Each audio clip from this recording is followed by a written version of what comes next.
Hi.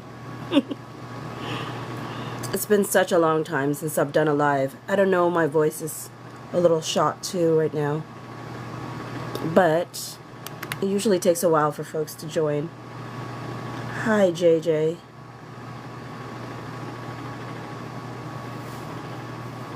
Hi, Simply Dawn.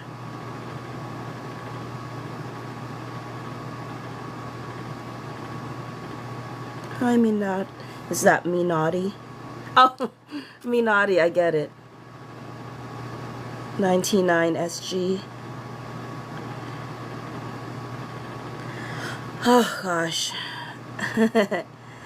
Yes, it is. Hey, hi. Who here is... Hi, 99 SG. Hi, Con. How many of y'all's... I never know when lives come on. Long time no see. Yeah, it's been a long time. I used to do Lucala content, Lucala lives all the time, and that was like every day I did that. And then I switched to talking about Blake Lively and Justin Baldoni, and because my base like audience were all Lucala fans, like that was a struggle bus to get folks to come in, because it's like, it's not, unless those interests overlap, it's like people, it's an acquired taste, you know what I'm saying? And so, but I do miss doing lives. Like, I used to do lives all the time. And again, like the bulk of the following I have, like probably 80% of that came from the Lucala fandom.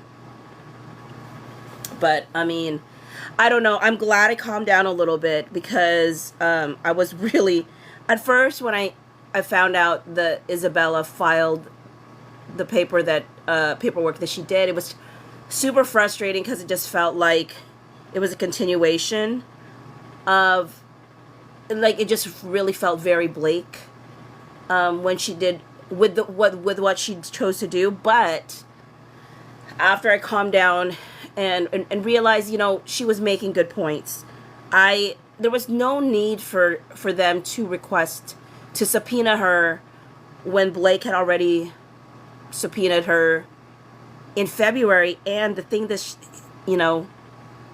she asked for was actually the same, if not more. But it, Toaster 11 said Blake Jr. It definitely felt like it. It definitely felt like it. Elsrich, yes, I'm up. Thank you for inspiring me on my chorus. You are so funny, because you are so always on point. Tap me in real quick. Okay, hold on. It's been so long since I've done that. Oh, okay, invite. That's right. It's been so long. Oh, my word. This. You are so quick about it. I mean, you're Oh my so God. hilarious. How You, are you?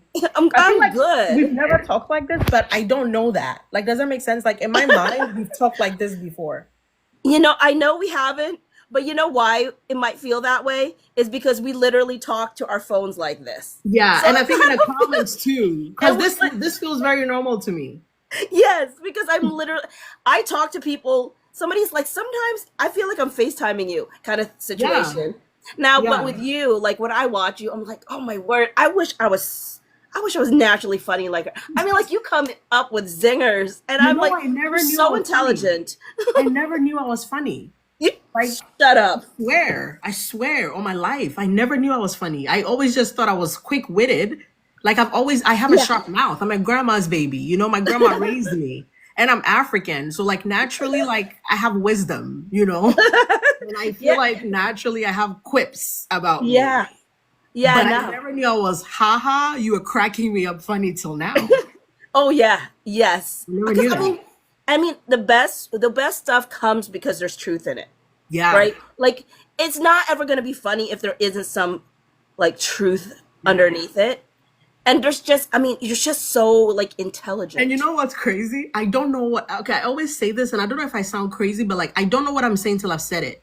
Does that make sense? Like when I'm talking, like I have no idea what's coming next. Like I'm not pre-planning this shit. It just comes out, and then when Oh, I'm done, that's I'm even like, that better. sounds wild. You have to delete that. You can't say that.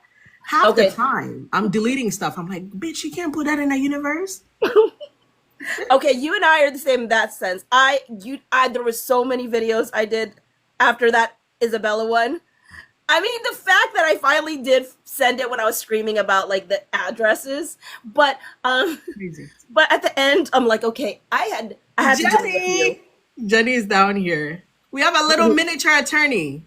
Ah, I don't want to say the other word because I don't want them to shut it down. I don't know if you say the little and the other thing, if they censor or something, these oh, people. I have no idea. I say miniature attorney because they're very sensitive about little and, they're very sensitive. I didn't even think about that. That's why it's so hard to find her name. Like, it's so hard to find her because the word little and. Oh my doesn't- word! I would have never guessed that. I would have never guessed that. I just call her miniature attorney. But no, I'm glad that you and I. Well, I mean, I'm sure we're not the only, obviously, that have to like delete because I mean, we still have to be responsible and factual. I mean, there's so many things I private after I've changed my mind sometimes, or it's just I'm like wrong. No, my draft section is so crazy. The what? My drafts are so Whoa. crazy. So crazy. But, I mean, yours too is like your presentation is so fun. Like literally me, I'm just talking to my phone because I'm not that creative. I mean, I guess sometimes I have the words behind me, but like No, but I'm surprised that you just do that off the dome. Sometimes when you have the words behind you, your head is like at that top. Like I can't see your head sometimes because you're so far at the top in the phone. I'm like, wait, where is she? Oh my word. It's like go fish.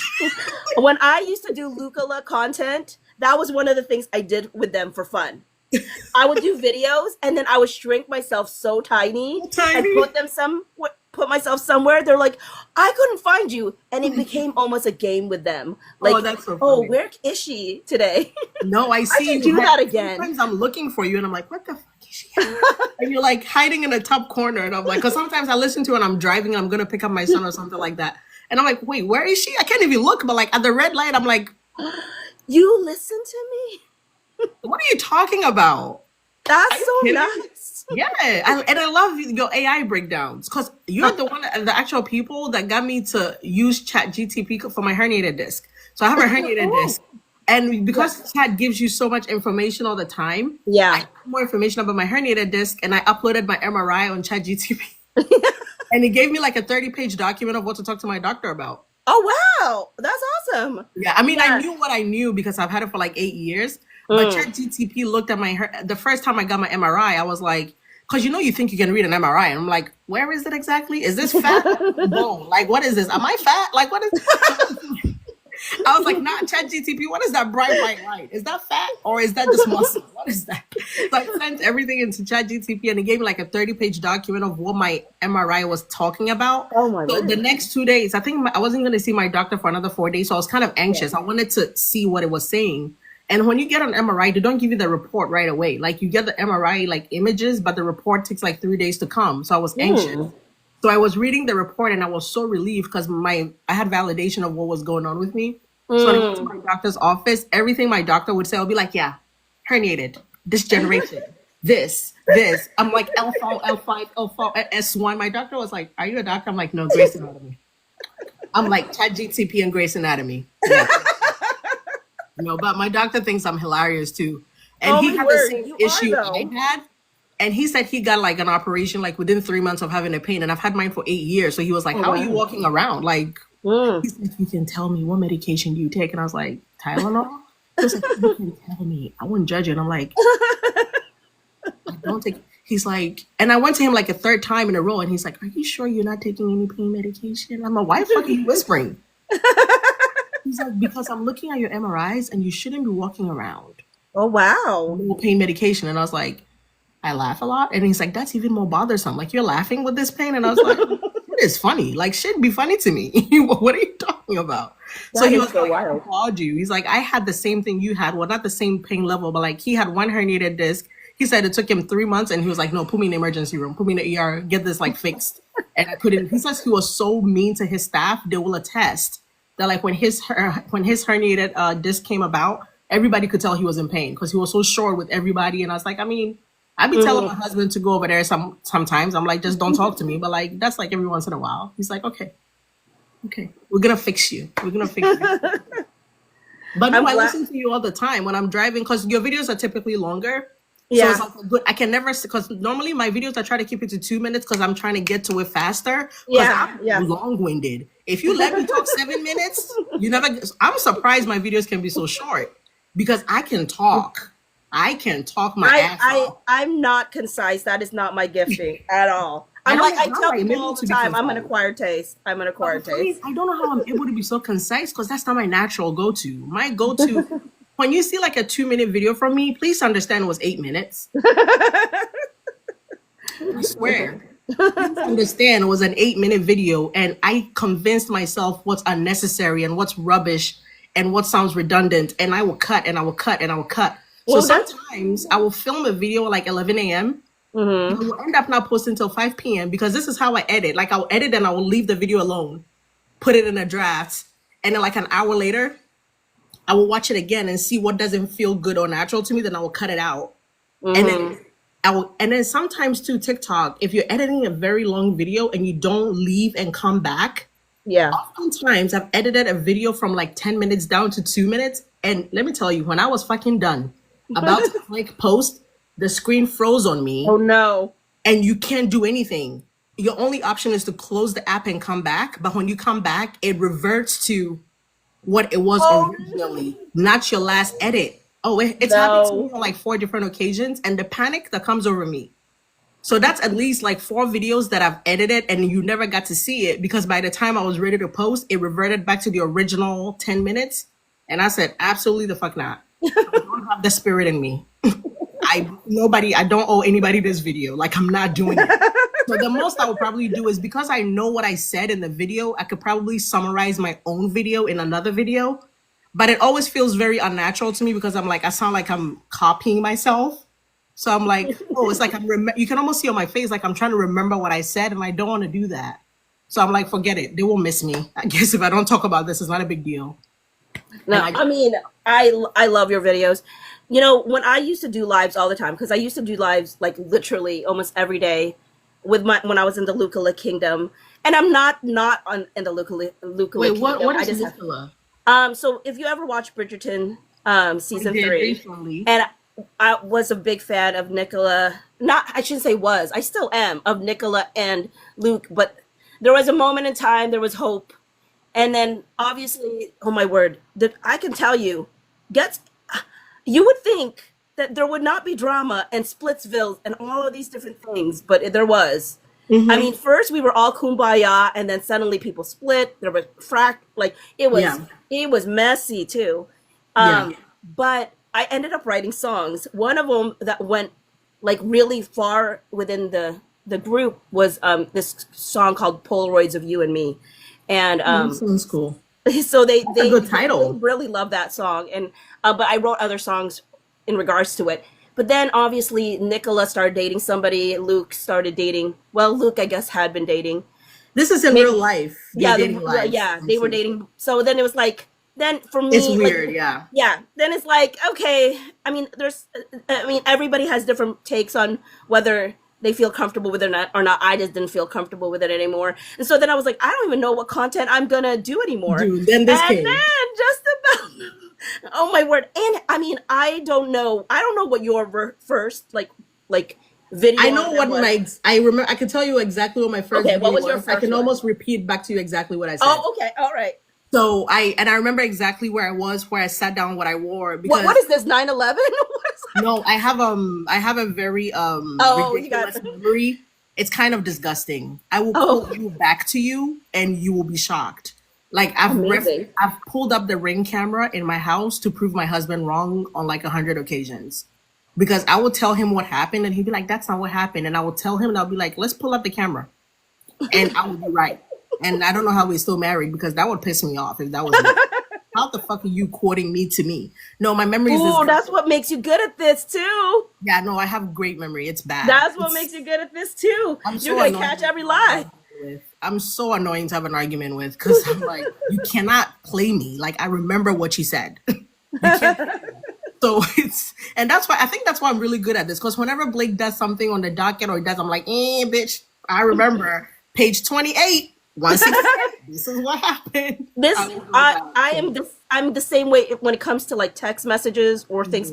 And people are like, "How do you remember all these things?" I'm like, it's actually kind of like it's annoying. I'm like, I know that this and this, and then they've done so many different versions, so that I'm like, it was in this version, it's not in this version anymore. They removed this, they did this, you know. Yeah.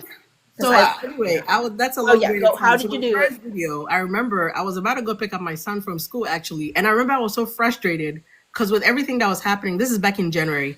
I wanted to watch because I'm an OG Jane the Virgin fan, right? And I wanted to watch because everything was happening. I was like, oh, that's kind of one of my go-to like background TV shows. Like whenever I'm cleaning or cooking, I will always throw Jane the Virgin on Netflix and it would just do its thing. And I've seen it so many times, I don't even have to look on the screen to know what scene it is. You know, sometimes I can see the lines with them, but it had gone off Netflix last year. So I remember I didn't exactly want to make the content about this, but I was annoyed about the way Justin was being portrayed because a lot of people never watched Jane the Virgin. They didn't know. Yeah, I've never seen it. Right? I mean, I've seen clips maybe.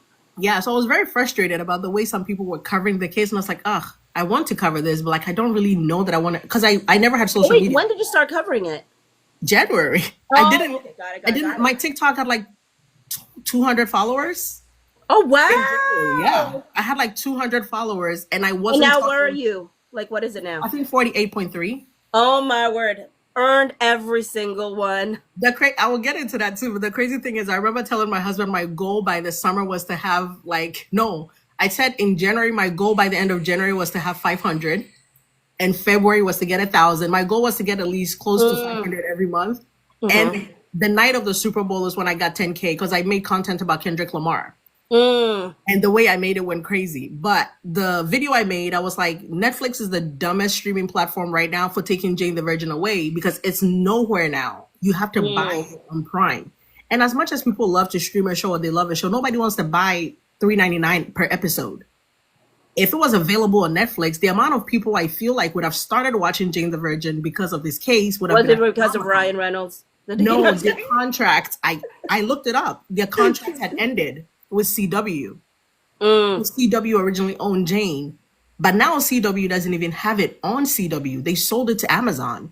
So now Amazon is the only one that owns Jane the Virgin, and you have to buy per episode to watch it. So my video specifically was like the fact, and at that time too, they were pushing all the Blake and Ryan content on Netflix. I don't know, in the beginning of the year, if you remember, Green Lantern came on Netflix, Gossip Girl came on Netflix.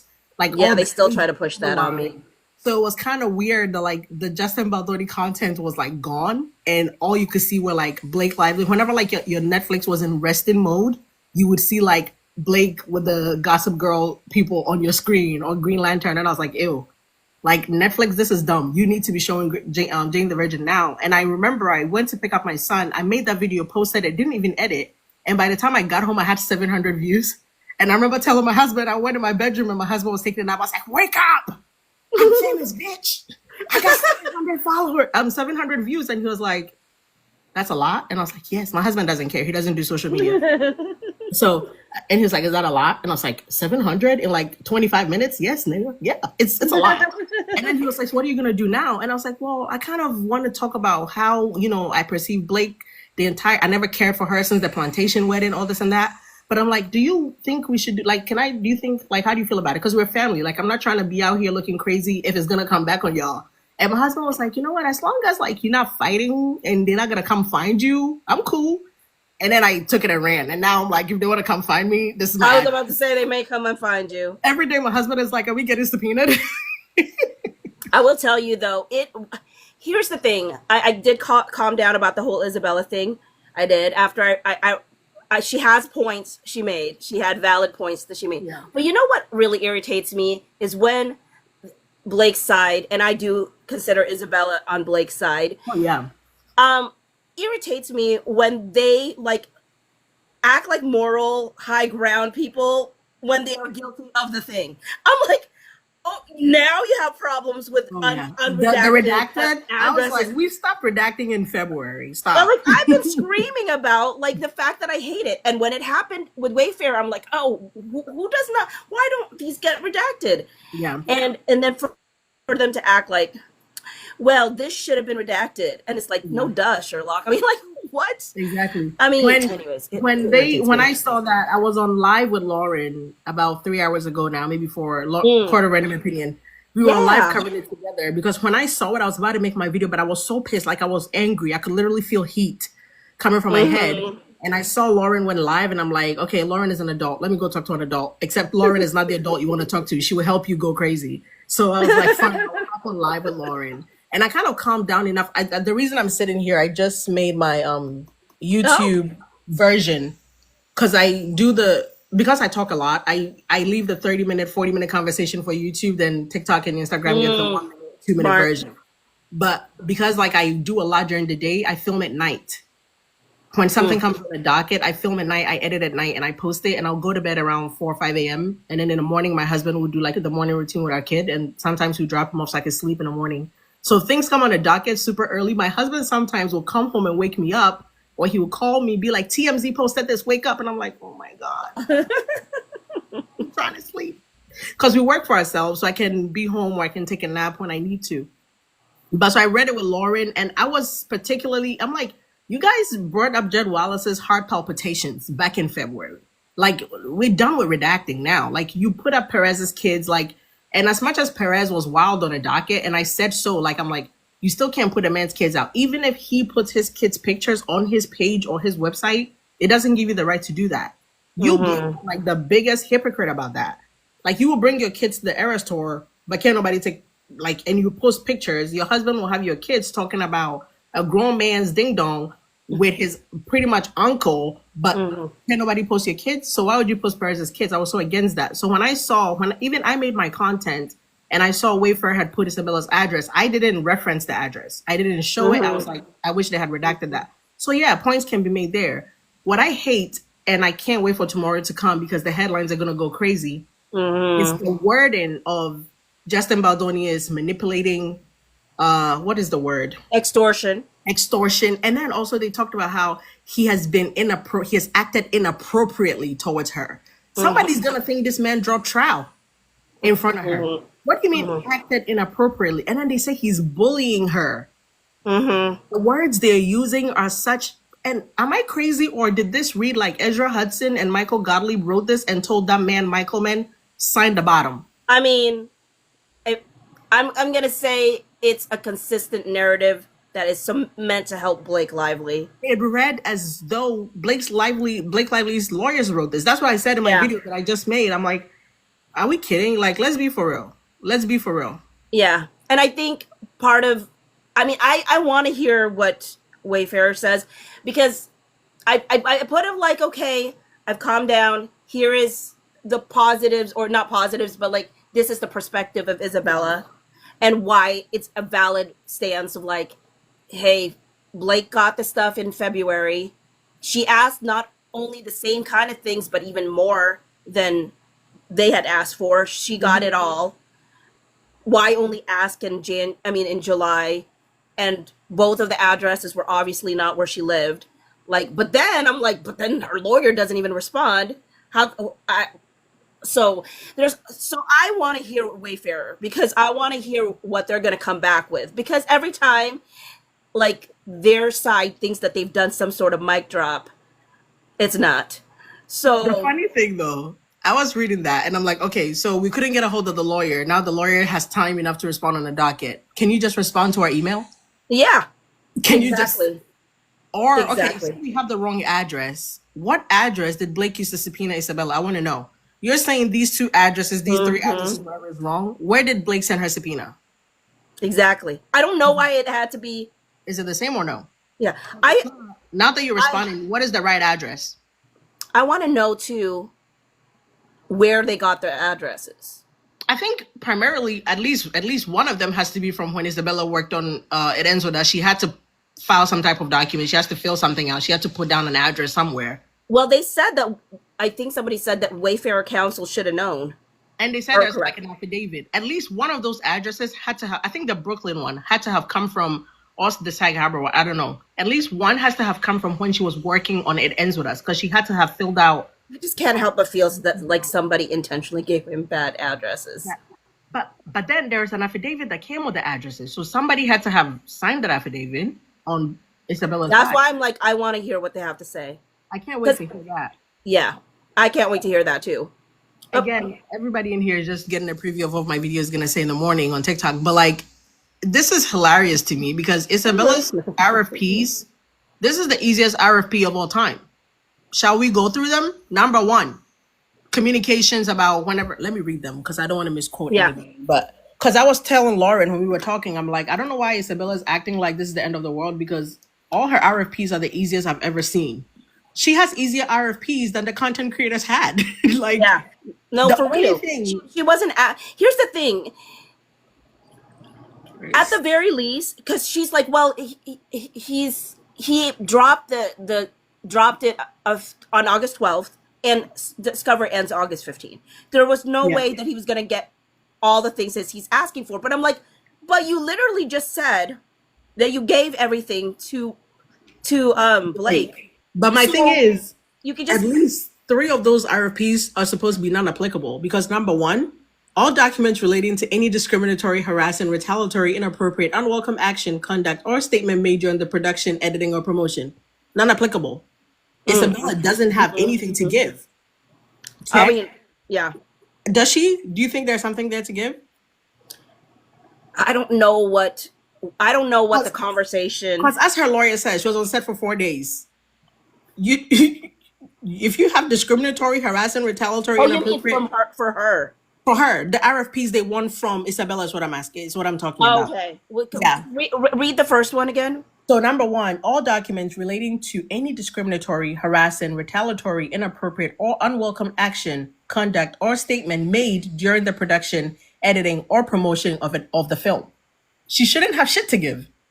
I don't know if that's saying just to her.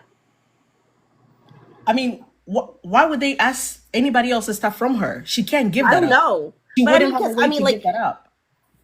does anything else fall if like Blake Lively had said anything? But that's what I'm saying. The only thing the reason I'm saying her document production should be the easiest is because again, if this is me and I get the subpoena, number one, I have nothing for you. Number two, all documents relating to any complaint, grievance, or report, whether formal or informal, oral or written, of harassment, discrimination, retaliation, workplace misconduct, or any other inappropriate conduct or statement made to any person during the production, editing, or promotion of the film. As in you, Isabella, did you make any formal, informal, whatever to anyone?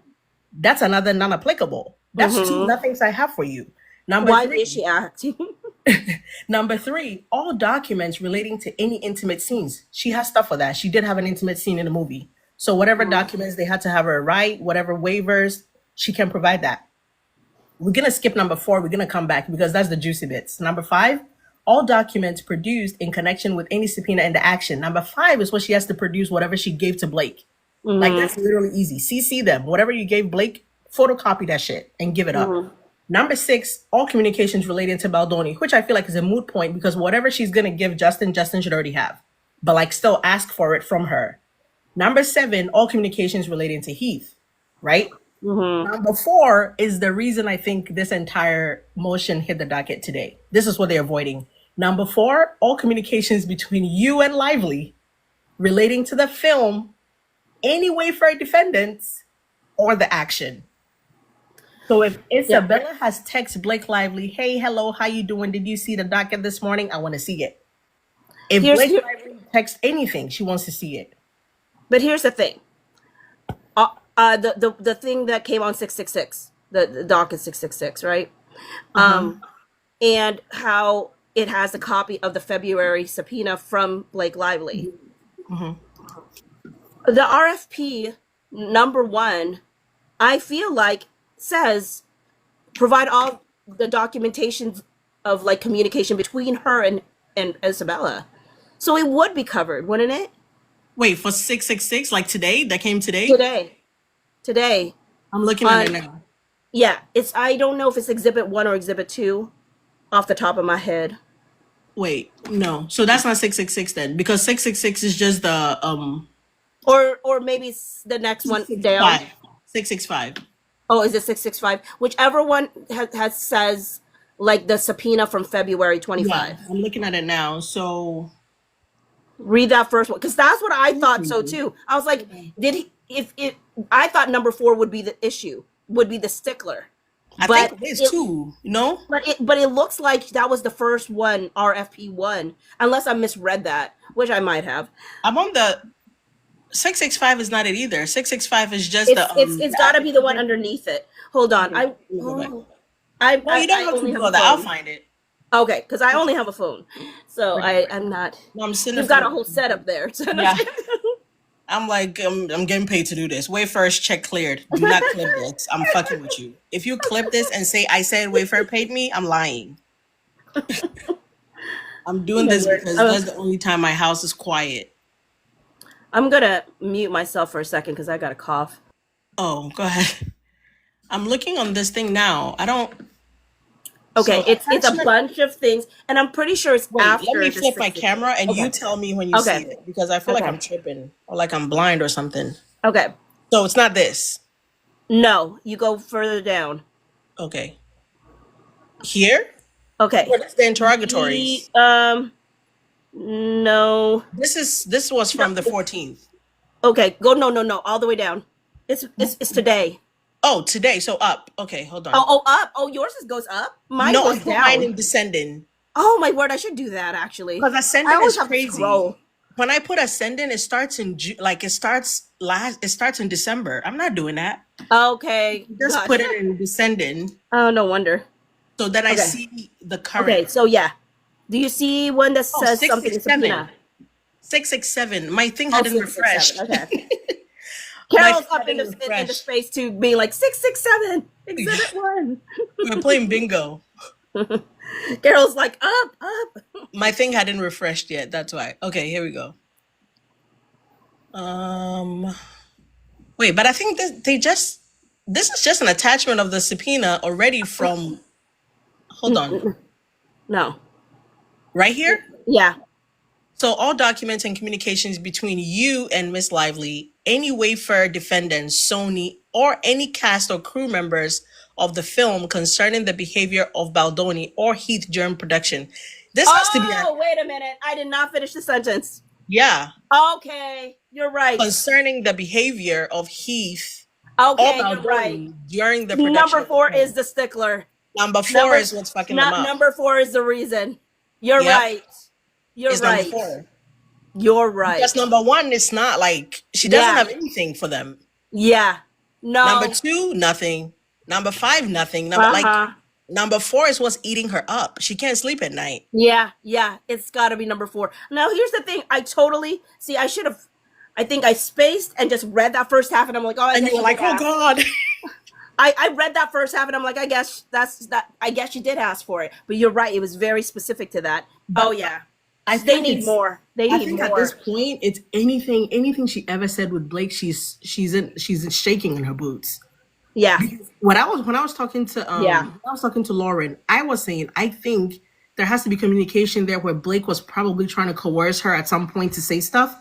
And Lauren is of the belief that like at some point maybe Isabella had to have been influenced enough that she probably started talking crap about Justin. Enough that now she can afford for that to come out because it probably was false. And she knows she can't back it up. Where do you lie? I think it's 100% what Blake was saying to her, and her probably hearting stuff, exclamation point, thumbs up. Well, I will say this: when she first deleted things from her page, her Instagram, I thought it was because she wanted to. I was like, "Little girl, I see you." I thought at first it was because she was trying to distance herself. She didn't want to show alignment to Blake Lively, but. I don't know if someone had said to me, and I was like, oh my word, I think it was spoliation of evidence in essence. It was trying to not show when certain things happened. Well, I got them pictures. You're like, to send it to her. Forever. Screenshot it. Yeah, no, I think that Isabella, I'm not going to infantilize her anymore, right? She is Give grown. that She up. is not a child. Actually, Blake Lively infantilized her, talked about her, and I was always grossed out by how she added the whole like underage actor, as if there was any underage actor. Hated that shit. Mm-hmm. Hated it. That was very Especially when she was intentional. like, she doesn't want her high school version of her to be portrayed having sex. Get over yourself. It's a movie. Did you read that part, like in the thing where she was like, Yeah, no, she doesn't yes. want Isabella to be having sex in high school because it's about I her? mean, I was like, I never watched It's Gossip your Girl, but character. yeah. And also, I'm not sure. I mean, again, I didn't watch Gossip Girl, but I mean, I'm making I started assumptions. watching in December when everything started happening. One of my friends who was a Blake fan was like, she will always have goodwill with me from being Serena Vanderwoodson. I said, what the fuck is a Vanderwoodson? And my friend was like, you gotta watch Gossip Girl. So funny enough, like I crammed Gossip Girl in like a 2-week span, 2 to 3 weeks in December before like everything jumped off. I was watching and I was like, she can't act. And the lisp used to piss me off. Like, thank God she got her teeth fixed because that shit was pissing me off. Oh no. But I hated her acting. I didn't think she could act. But for her to try to say she doesn't want her high school self to be having sex is crazy. Girl, you was a hoe. You was a hoe on Gossip Girl. Like, do we forget? Yes, I mean, but yes, this whole like making it sound like she was Underage. Like, it was the consistent conflating of her character. But There was doesn't that this- prove that she doesn't know she's Yeah, an actor no, there was and this- Lily is not her? I'm trying to remember the specific line in the lawsuit where she says it is inappropriate for him to sexualize like her, which I agree. Like, don't. She goes, or the character. Yeah. And it was like, That's the job, ma'am. I'm like, what? Yeah. No, she's a nut job. She's a legit nut job. But I mean, okay, but let me tell you, I do think that Isabella was very highly influenced to just say what Blake wanted her to say. And the main reason I said this, I think this, is because she went off beginning saying, I didn't get to know Blake until June 2024. That's when the whole book bonanza happened. Yeah. That's when she's like, that's when she first got to know Blake Lively because she had only been on set with her twice, right? Then This actually, I have, I'll show you guys. Let me flip my camera because I'm that diligent. I know my shit. Let's see. I have a whole file. If she wants to play with me, let's see. Can you guys see? Not yet. I'm like a grandma with technology, I swear. Please don't hold it against me. But I see something, but you see? That's okay, them. there, yes, yep. That's the first time she went on set to see Blake when Isabella, wasn't working. She was done. Mm-hmm. She was done with her also- filming. This is when she tells her about Taylor Swift choosing her. That's the day. Got that shit on That lock. is the day. If she needs a reminder, I have it. Yeah, we have yes, that The video receipts where will she be talks about like receiving. you told me the wildest stories about casting. And actually, when we she see said right it. here, when it ends with us behind the scenes took the picture. So they posted it February 9th, 2024, but it was actually on June 9th, 2023 in New Jersey when Isabella showed up to visit Blake. So if she needs a reminder, tell her I got it. But here's got the it. thing. Here's the thing. This is what I'm saying, how influenced she was. Because they had this promo situation happening, right? And they get on stage, and Isabella says, it was so like, it was a lot for me to be able to watch her pre-production, during production, and post-production. I'm like, since like, I mean, she didn't say it all in like, I forgot how she I know phrased it. exactly what you're talking about. But you know that one, she's wearing a beautiful dress, they're on a stage, and she's saying this, and I'm like, Yeah, I think they were in, how did Europe. you see this? I think Denmark or something like that. I can't remember Yeah, where they were. Where they and were talking what- about the teeth gems. They had like this gown. They were like the big stage. It was a big stage, yeah. I can, They and were then in when Europe for sure, yeah. when Blake said in an interview, you know, when I needed her, she would hold my hand, like she would just squeeze it or whatever. And I'm like, when did this happen? When you were on set twice, and what was happening in those 2 times that you Oh, don't and even then hold my her favorite hand. part, Like, I'm trying to see you liars. how much I can pull up here. Just I don't know if you guys can hear this. This is so low, but then she snitches on herself so many times, which is what I love about this woman. She's my favorite when it comes to snitching. This is the one that he loved, right? JB Yeah. loved. No, there's another Oh, one, but this is the oh one well. where Oh, she I thought says this is the one where he's like watch. it was the Like same interview that I you can had see her cut a lying. different part of. But this is where Yeah. Blake is telling the truth about the fact that she didn't even know Isabella till Colleen introduced them. And I said, look, girl, don't play with me ever. It's very low, so let's see if you guys can hear. Isabella, while making the movie, Why is it on my face? we met a couple times and we were working together. I told you I suck at this camera thing. Okay, save. I have to save. I didn't know that. Okay. I didn't get to know Isabella while making the movie because we met a couple times but we weren't working together. Colleen is really the one who, Colleen connected with me initially, and then she connected, and she had been connected with you and connected you and me, and like Okay, the hands. In that case, why exactly were you and Isabella comparing notes about how freaky Justin is? You didn't know her, like you just said. You really didn't have any relationship with her like that. So when did you have the time to build such camaraderie? Seriously. That's exactly what I feel. I feel the same way. When did she find this time? Didn't find it. She thinks she's funny, and I think she really thinks she's a comedian in real life. Like, you would never be funnier than me, Blake. Like, you cannot be, like, anytime you have a camera in your face and your mouth is moving, you're lying. And I love that about her so much, because if you just pay attention, you tell me everything you want to know. I have a question for you. People tell me this, and I didn't know what I felt about it. Because, maybe I'm like Justin Baldoni and want to believe the best in people. I don't. But do you think that she was ever sincere in her interaction with him in the beginning? Or do you think that she was always trying, like, okay, I put music to the song Dragons, and I took her text message and I made it into a song, right? And the thing was, in it, she was basically saying, like, all these directors, they would say they wanted me to be a true collaborator, but when it came down to it, they just wanted a yes man. And he wouldn't let me get the FDX, and it was really like priming him to feel sad for her or to feel sorry for her and be like, no, I really do want to collaborate with you. And I do think that in the beginning, Justin Baldoni did. Yeah. Then she just took it a whole nother level. Where You know it's what like, I think? This is not collaboration at this point. A couple of things. I think, first of all, you're right. Second of all, I think Blake grew up never hearing anything other than, you're doing amazing, sweetie. You're doing great, sweetie. You are the best. Your shit don't stink. You're prettier than everybody, lies.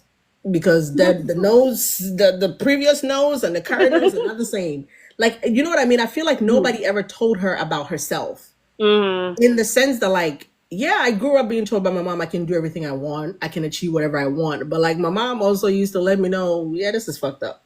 This is not right. I don't think anybody ever told her that.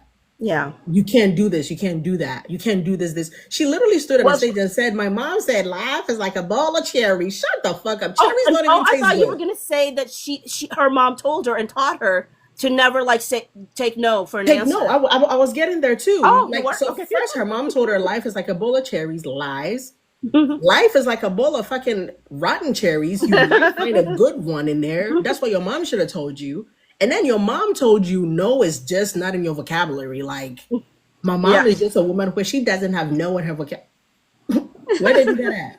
In what language? Because at least no is the one word in every language is fucking understood. But your mom doesn't have it in her vocabulary. Therefore, she taught you that. That's scary. I don't want to be around you. You're a very scary person for me to be around. And then third, if you look at your correspondence specifically, which is why whenever people bring up the voicemail and they're like, that was creepy, I don't feel that way. Because she didn't feel that way. She set him up for that voice note. She laid down the foundation of, I've worked with so many men, I didn't get credit, I wasn't respected. And that man read that message and probably was like, damn, like, if I was to write a reply back to that, there are often times when I'm about to text somebody and I know I'm about to be long-winded. Like, And let me tell you, there's a difference between sending somebody a voice note. You will end up realizing it's a 10-minute voice note without knowing it's a 10-minute voice note versus when you're texting, because you're like, your fingers can't keep doing that.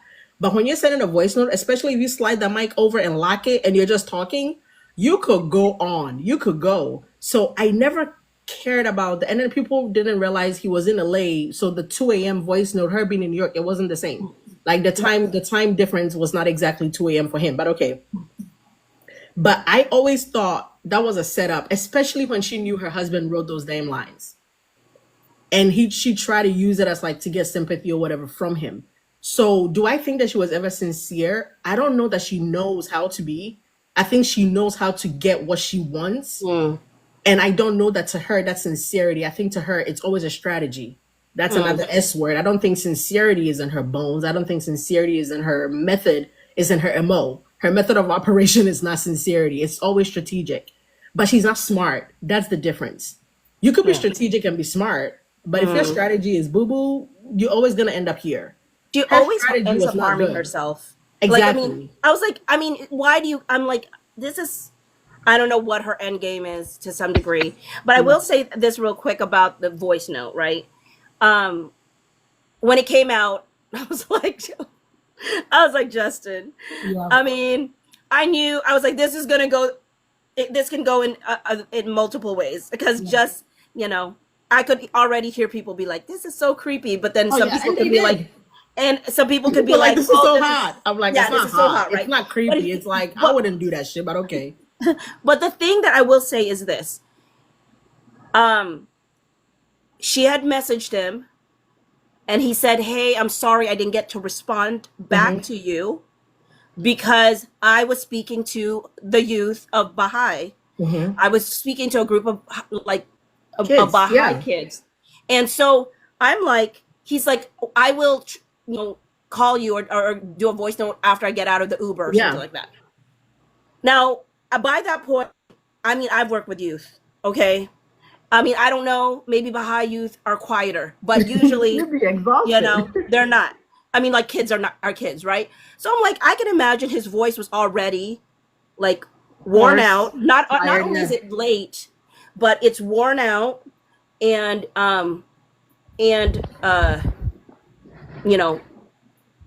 his voice is going to be extra, but then that's also just his voice. That really, and the way he speaks, that's just how he speaks. Yeah, that's just how he does. He was thanking Jamie on the podcast one time. He sounded just like that. And I think that's the thing too. If he sounded completely different other times, and then in that voice tone, he sounded all sultry and seductive, then we have a problem. But that's the man's voice. What do you want from him? That's the man's voice. And also, people have to remember, in his text message with Ryan Reynolds, he said, I hope all the late night texts or messages haven't been annoying. Yeah. So it's not like Ryan Reynolds didn't know that this is just their MO. And then I said, everybody are like, the ones that were like, this was creepy. I was like, well, that's your understanding of it, right? Yeah. And I said, but let's look at what Blake Lively said. She said, thank you. She thanked him for it. Also, on top of it, there was a portion where he's like, I'm gonna mess up and I'm gonna do this or I'll do this or whatever. I hope you understand that. And then he makes this whole like, I'm gonna mess up and do this or and people were like, oh, he's priming her for abuse. And then but also look at her response back. She says, I promise I'm gonna be a beast. I'm gonna promise I'm this and I'm that. But it's all gonna be in our like to favor you, pretty much. I'm gonna be a beast. She promised her we're gonna be here. She promised me we're gonna be here. So I mean, it was just a part of me is like, y'all gotta read things in context. For sure. I mean, sometimes people like project so much of them of like how they would feel. Yeah. That I'm like, literally, you're right. Justin Baldoni says, I don't actually usually like doing it this way. I don't like doing voice notes. Yeah. But the reason he ended up doing voice notes was for her. Yeah. To make you understand how sincere he was when he apologized. And to make sure you understood, hey, I wasn't trying to take you for granted or disrespect your work or like, the man was apologizing for other men who have disrespected you. Turns out it was your husband he was apologizing for. Because all the work you claimed you did on Deadpool, I can't find one damn credit with your name. I know, right? You said you worked in wardrobe on Deadpool. You said you picked the music. Tell me you're married to a millennial without telling me you're married to a millennial. Then you played all the Deadpool soundtrack. Where's your credit in the music department? Mm-hmm. You said you're a lady pool. Where's your credit? You gave birth to the kids. He didn't talk about his special thanks. You thanked Taylor Swift's brother. Your husband did not thank you on his movie. Do you understand that? Mm-hmm. You loaned your kids to the movie, and he didn't even give you a special thanks. But Justin is the crazy one. Yeah. Like, I mean, what do you think when people said that what if what not now I've never been a believer that there was anything romantic on No. either side of that. I've always believed that it's been professional. But I will say, do you think that there is a part of her that was like, she's always been used to having that sarcastic, that's how we show love kind of way, that she's like almost like didn't, when he was like, oh, I like the sentimental Blake. Yeah. And she's like, never met her. It's like, you know? yeah, I like it. She's an asshole, Blake. Yeah, yeah. So I mean, I wonder if there was a part of her that goes, oh, can it be different? Can I have a person actually treat me like they like me? Just like they like me, and I don't have to be an asshole to do it. Yeah. Also think too, she probably had primed her mind, because let's pick whatever set she's worked on. We know she got her husband because she took, allegedly, she took that man from somebody.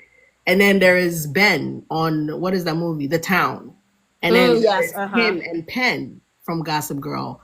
Then there is, her and Penn. Then there is her and I guess, I don't know, whoever else on whatever project. Age of Adeline.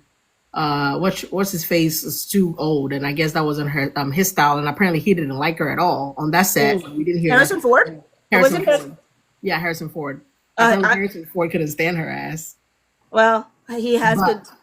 So you do the math, and you're like, again. Oh yeah, DiCaprio too. Carol says, yeah.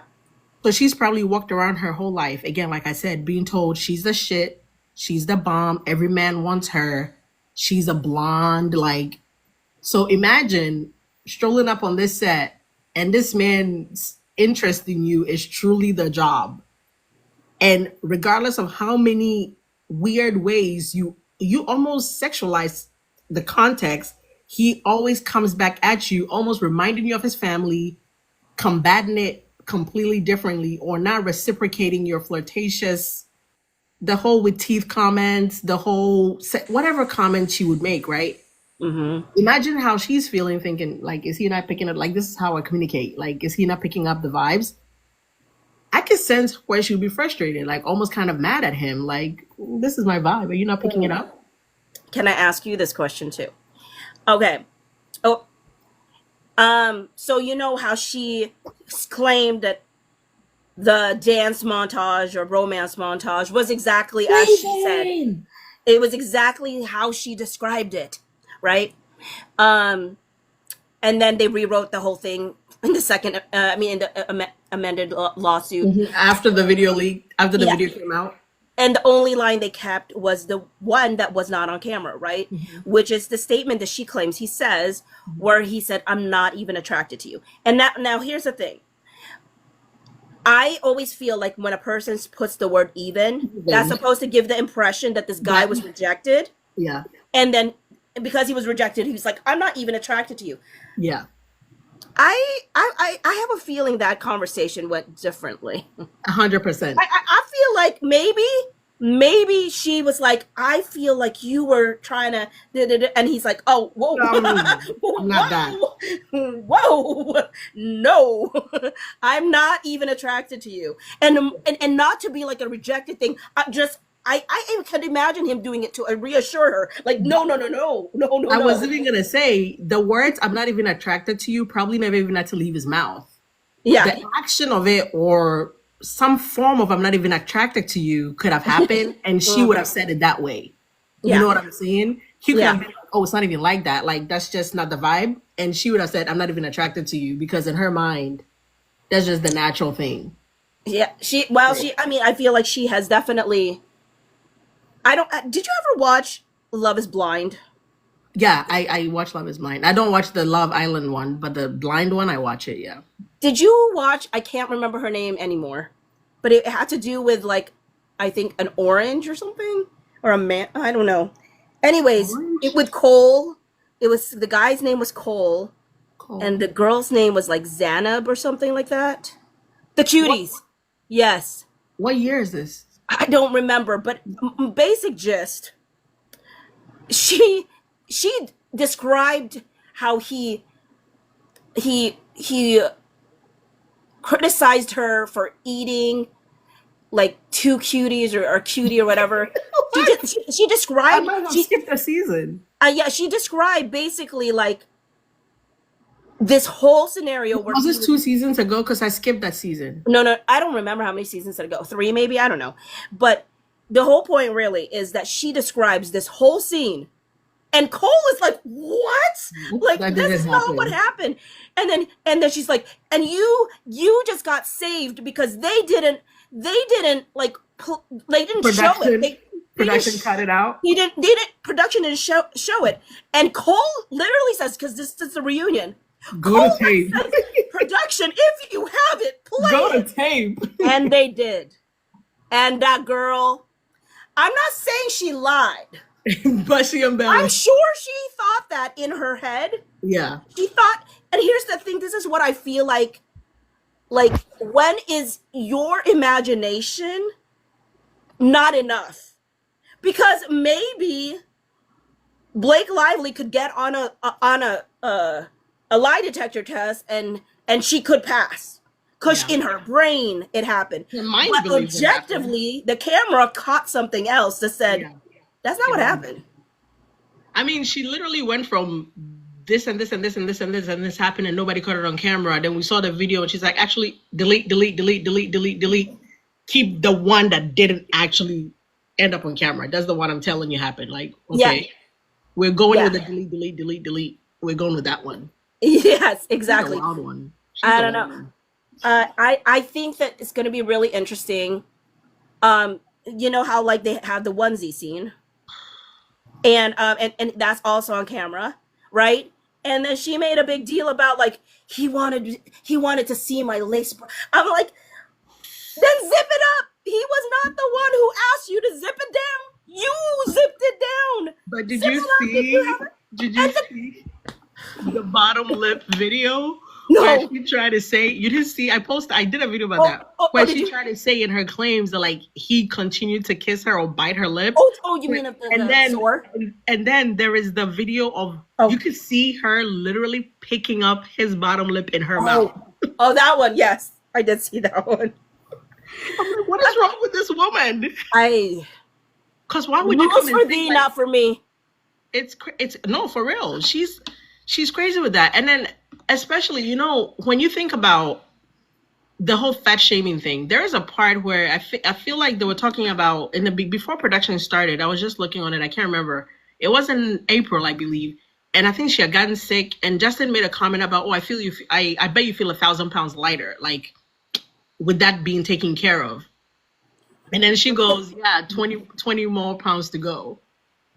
Wait a minute. What? Wait. Say this again. I missed this. In the beginning, I'm trying to find the date exactly. But remember, something had happened. I think one of her kids was sick or she needed to get something before production even started in April. And Justin had texted her something to the tone of, "Oh, now that that's taken care of, I bet you feel 1,000 pounds lighter. Like, I bet you feel relieved." Yeah. And she responded by saying, "Yep, only 20 more to go." Because remember, she was still trying to lose weight from the baby. Yeah. And I mean, Justin was like, "Stop it. You look great." Like, yeah. That's the thing. That's another thing. but she used that also about the fact that he tried to fat shame her. I'm like, he actually kept reassuring you every step of the way that you look fine. That's the thing that really, really bothered me. I'm like, It's she's the ridiculous. one that always said, and I'm sorry, I'm side-eyeing Dawn Saladino. Because why are you running over to her to tell her when you already know she's feeling insecure about her body? Oh yeah. You know how, like, in one of the deals with her like when she got the 17-point side agreement signed, one of the deals is that they have to delete certain dailies. And so I wonder if the dailies, she just didn't like what her body looked like. What her body looked like, for sure. And especially because she realized they were supposed to film those sex scenes early in Vegas. And she kept pushing that. That's why she ended up suddenly somebody's sick. Ended up at the Eras tour. Yeah. But I'm trying to find exactly what I can't remember exactly what the wording was, but Oh, wait, something. is it Alicia or Alicia? I forget what. But I told you, ladies, my theory about why Blake started this whole thing, right? Canadian Alicia is here. Alicia, hi. I don't know if you told us. Maybe you did. I'm trying to find this. Okay, here we go. So I love this website. It's like the Bible. Okay, right here. So your friendship, Blake messages her. Blake messages Justin. 2023 February. I can't tell the date. Your friendship and support helped me with that. Also, thank you. We don't know exactly. Oh, let me actually read right here. Great. February 9th, 2023, Lively and Baldoni exchange texts. You jokes with Baldoni that she is 20 pounds from her goal weight. Baldoni responds by disliking the message. Lively thanks Baldoni for his friendship and support. Your friendship and support helped me with that also. Thank you. Not holding to anything professionally. Just thank you for the friendship side in the meantime. Girl, you were out here thanking this man for friendship and plotting behind his back. Telling him he's safe with her. Lies. Exactly. Then he says, for real, was worried about you. That's so much to hold. I'm really happy for you. But we don't know exactly what they were talking about, right? They leave that out, which is why I kept forgetting what exactly she felt so light about. And then Justin says, I bet you feel 1,000 pounds lighter. And then she says, I really, really do. Only 20 to go. Ha ha.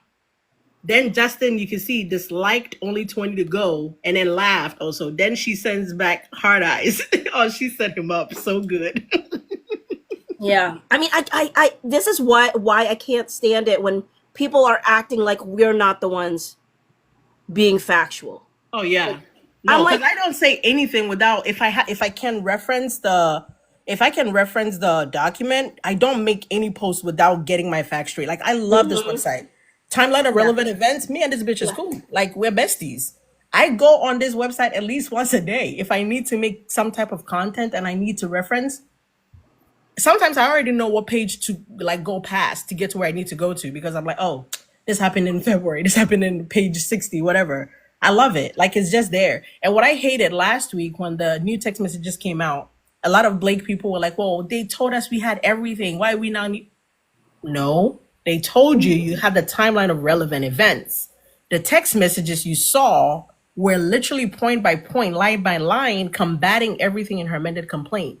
That doesn't mean you saw every single text message to have ever existed between the Wayfair parties. You saw every text message that went directly to disprove or change your perspective on something she was claiming. So they're like, these new text messages prove they lied to you and they didn't give you receipts. And I'm like, I'm still waiting. Yeah, no, I think they took Brian Friedman's words too literally when he said, we're going to put out every text message. Yeah. And they're like, you did not. Yeah. And I'm like, but also it says timeline of relevant events. In the English language, relevant means what?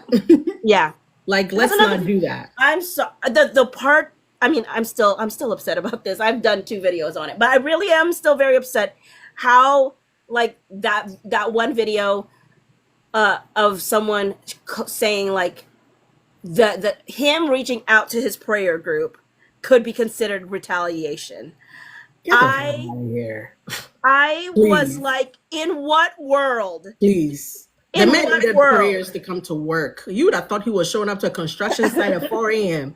He was showing up to an acting job and needed prayers, y'all. That shit is dark. Like, that is crazy what he was dealing with. Yeah. No, I mean, that is real. Not funny. Like, if I need prayers to show up to an acting gig, what do people who show up to construction need? Like, it's crazy that he need, like, that man is like, I can't do this by myself. And I made a joke. I mean, I wasn't even joking, but like, I'm like, it's crazy. Can you imagine, Justin, at that time, if you're praying, you know, you're like, Jesus, God, like, come through for me. And you feel like God is not listening, God is not coming, because every day is like piling on. Yeah. Only to find out God is like, you know what? Go through this time. It's going to be rough. It's going to be tough. But when it's said and done, a lawsuit is going to come and you're not going to fight alone. Can you imagine? There's no way Justin could have assumed he's about to have hundreds of people doing content on his behalf. This is, you know, what's beautiful about what you just said to me? Yeah. One of her biggest tactics was to isolate him. Oh yeah, and that just went leave him unsupported. Somersaulted.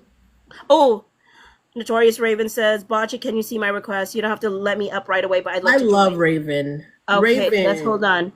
Oh, there's You two. There's guys. two requests. Okay, hold Raven on. were like one Hold of the on. first OGs. And Raven then would do here. these Oh, lives there. at night because okay, we have like a group here. If I covered your Facebook, see me, Raven, and Alicia used to do these OG lives Oh, in the really? beginning because I don't sleep at night. Like I told you, I'm always up. And Raven is because her time works because she's where she is works for my time Miami when I'm up. But I think I didn't even have 5K. I don't even think I had 3,000 followers at that time. And Raven would always have me on her lives. Me, Alicia would be on there. We'd be yapping. It would be like a yap session. We would come up with these ridiculous names and ridiculous theories. And the last one we came up with, the Vile Files. That conversation went so left. But wait, Raven what was is your such an thoughts on that? OG. Because I can't stand him. No, but like we're not talking about the human The Vile Files. Oh, The Vile okay. Files was about a story about, like, think of sperm donors. Oh, that was not what I was thinking. Exactly. No, but we would come up with these wild conversations, and I would be going to bed at 3 a.m., 4 a.m., and I'm like, oh, that was a bad choice. Why did I stay up doing that? Elsie is like the queen of ADHD, and I No, love it. but my brain just is like ping pong, ping pong, ping pong. My brain just does that. Oh my god. Hi, Raven. Hi, I was cleaning my berries that I went out and picked today, and I was like, oh, my hands are busy, but maybe I can jump in. But I just finished them, and I'm so stoked because Alicia's here. Yes, the OG. Yeah. So what was the theory? Did I know the theory? The theory? Which theory? I don't know, but like we've been talking a lot on set, like the producers and I and the DPs and directors, because it's a hot topic on set, right? Bet. Because everyone's like, "Oh, have you heard what's been happening?" Oh, I with would this love to whole know. thing? I bet. But like I've had this theory all along that she had a crush on him, and that he rejected her, and she did this to save face so she could keep her husband. That's my whole theory, and it doesn't sound like super groundbreaking, I know, but like she had to convince her husband that this There was stuff nothing that going was on. untoward happened, right? So that he would back her up and that she could keep him. And that's basically like, I kind of shared that with one of the producers the other day, one of the executive producers, because we were just chatting. And he's like, yeah, 100%. That's exactly what happened. Because we work really long hours together, and even I've had work crushes. And when my marriage was when I was really unhappy in my marriage, right before I left him, I had a work crush that I felt super, super guilty for, but did nothing about it because I'm not inappropriate. It was just like, oh, I just like to see this cute guy every day because it's sort of, like work crushes are totally normal. We actually joke sometimes at rap parties, who was your work crush on the show? Yeah. And I think that that's probably something that went on. Like 100%. He's a good looking guy. And I've worked with him. You know how some people, it doesn't really matter what they look like. They're either charismatic or they're not. Mm-hmm. And he's You have super it or you don't. charismatic. Yeah. Yeah. Like he's literally like, You look so cute. I was trying to hear what that was. He was Okay. like the kind of person you just want to talk to for hours. Here's the thing. Okay, I've always never believed that there was any attraction between the two of them. But if I sit in this theory, I think, when does she accuse him? When does she go to Ange?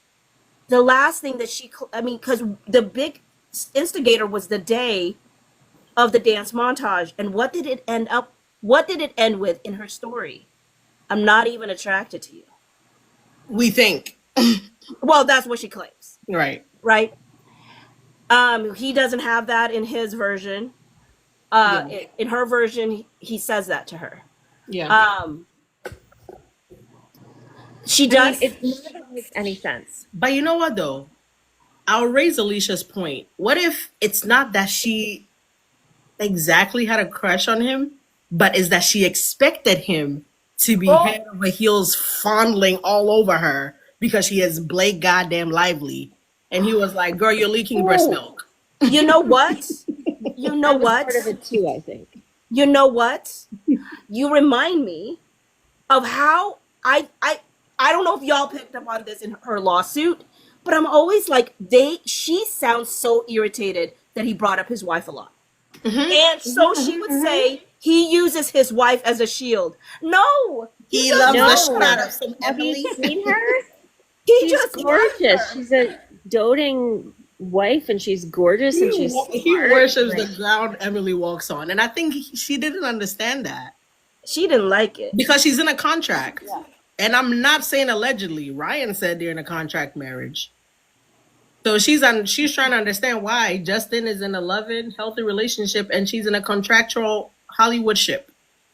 oh yeah, 100%. He's gay. Everyone 100%. knows. He said that, not me. He said Everyone what? knows in Hollywood. Everyone in Hollywood You knows haven't it. heard that, Bosie? What? No.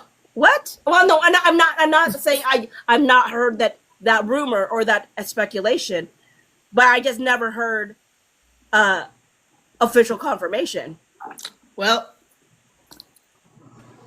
Because I mean, and here's the thing: the main reason I say like I just don't like because to me it's like if a person wants people to know that part of their life, they would let them know, and I don't feel like he's ever said that. Did you the signs are write there. your story about him? Signs are there. I mean, he makes jokes, which makes people think that he's just joking, but every how joke many has a of truth. your jokes are like founded in fact and I truth? will say this. I mean, and the thing is, I'm not knocking this either because one of the things that I could not stand with Somebody says, please, not with you. It's Wait, what? definitely with you. Oh no. Okay. Yeah. Well, I was gonna say when he was asked to compliment or talk about you, like Became that was very easy and very natural to him. I'll yeah, tell it you. was probably one of those. Now, here's the thing. One of the things that we talk about or they encourage, right, is having those friendships. That men don't have those friendships. Uh, the face, the face. I Stop. Don't can't let me finish choke. my line. Don't let me choke. Don't let me choke on my But I'm stick. just saying, I don't Don't do want to that. necessarily assume there's anything romantic going on there when it could just be a very strong friendship. I'm gonna ask you And they one were question. roommates. No, I don't know. Can I ask you a question? Okay. Pick a celebrity, any male celebrity. Pick one, and then I'll ask you. Pick one. Pick somebody. Oh my word. What's I can't. Not, Tom Holland. How many times have you heard Tom Holland talk about his sex life with Zendaya without being provoked? Never. I don't think I've ever heard him. Do you know how many times Ryan Reynolds will tell people he has sex with Blake You mean, Lively? so you think he doth protest it too Me much? thinks he doth. Yes. He doth too protest it too much? It's overcompensating hard. Because this man went on Ellen, right? And Ellen literally asked, "Oh, how's the new baby?" He goes, "Yeah, we got that from sex." What the fuck? Yeah. The baby Yeah. came from sex. And then he goes out of his way Who to was say, asking? he goes out of his way to say, it's a mercenary job. I go in there and I get out and we make another baby. We'll try again in 2 years. Almost as though it's in the contract for Blake to pop out a baby every now and again. Yeah. He went on Jimmy Fallon and Jimmy says, "Hey, how's Blake?" "Well, the sex is great. Who asked you?" Yeah. Yeah. And at this point, it's uncomfortable. The amount of, and then he says, I think he was receiving a VMA or MTV award or something like that. Her favorite thing about me is the sex. Really? Is it? It's Yeah. giving. It's giving. Well, because then there is an interview that he has with Hugh, and I think Hugh, or it's fan questions maybe, and Ryan interjects and says, "Oh, are they asking if our marriage is real or a contract?" And he jokes about it being like a I think it was 25 on year. Variety. I think I posted that on Variety too. I think they were doing the detector. Mhm. It Though might have it's, been that one. I mean, he's made that joke so many times. It could be anywhere. But Right. yeah, I've seen the one you're talking about too, Raven. And then he does. Have you seen those he does with his like alter ego? Mm-hmm. Yep. And he did one where he said something about, I think the alter ego asked how Blake is doing. And then he was like, something about she's my beard. I made a video about it, but now I can't remember what she said. I was like, who goes out of their way to say their wife is their beard? Yep. What do you think Shane's relationship is with any of them? Shane? Who's Shane? Reed. Isn't his last name Who's Shane Reed? Her third dragon is Ryan Taylor, and then isn't it Shane? Is that how you say his name? Or Sean? Sean Levy? Sean Levy. Levy. Why did I say Reed? Girl, I don't know. Like, I was trying to remember his last name. Yeah. No, I I was like, The only reason I asked about him is because she calls him her work husband. no, but like legit, Bosie, you scared me. I'm like, am I uninformed about a party in this lawsuit? No, I same. just can't remember. I'm like, I just got exposed. Like, do I not know somebody in this lawsuit? No, I got so no, scared. I was just like, what is his name Sean again? Levy. Because I Sean always Levy. got his name wrong. I'm like Levy. I can't remember. Sean Levy. I go with Levy. Yeah. What was your question about Shane Reed? Oh, Go just ahead. because he's very involved with that family, Mhm. and then she calls him her work husband. Well, he's the other godparent. That's true. Which makes it creepier that he sat there and watched that girl say the PP line 72 times. Well, okay, though let me fact check folks on that. That is not the line that he made her repeat. If you listen to the whole interview, it's a different line. It's just that I guess the line never made it into the movie. It was. Are you talking about the line from the script? Because it's kind of, I've seen the original No. script. It's not the line from the script. It's completely not in the script. When you listen to him talk about it, it was like she had to swear or something, and he made her say that like he did a hyperbolic like 700 times, they but it didn't wasn't let her repeat it wasn't the like in the mouth thing. So, okay. It wasn't in the mouth thing because I watched the whole clip and I'm like, and I think I did a video on it going like, y'all, that's not what he. I mean, he should still not make her say the things that she felt uncomfortable with 700 times, but it was not that line. Okay. I didn't know that. I haven't heard of it. Well, you said no. She said it. I mean, she said it. She I'm not definitely saying said she it. didn't say it. I'm But saying that's not the line she repeated. that's not the line she repeated. Yeah, not it's if you in the listen to the whole commentary. interview. That's not what he says. Yeah, Okay. it's in one of the commentaries. I think when is it the commentary from? From Deadpool Wolverine. Yeah. Okay. Yeah. I just know But you that know they're what together. was interesting when I was listening to the commentary? As much as Ryan wants to act like Justin was the P word and everything, when you listen to the commentary where they're like freely talking, the words they use to describe Justin is naive, idiot. What was the word? Pretty much like you can take advantage of him, foolish. It's not the P word. It's not a harasser. It's none of that.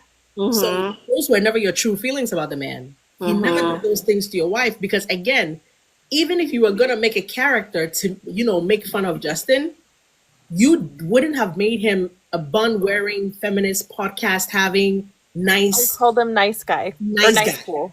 nice. You get what I'm saying? You would have made him what you thought he was. So again, critical thinking wants to be a friend, but you're antisocial. Well, and I don't know if anybody's gone down this path, but like you guys all know that my over 200 post playlist about this whole You and thing. AI were getting a little too close there. Well, like AI, but it's all about her patterns of behavior, right? And I'm like, now that we have this Kendra situation, I'm kind of like, it's giving me more insight because it's not just about a disorder. I'm like, I think there's potentially a lot of parallels between Kendra's behavior and potentially, You know, I'm so proud. I haven't seen a single one of the Kendra videos. Not a one. Not even people's commentary on it. Not a one.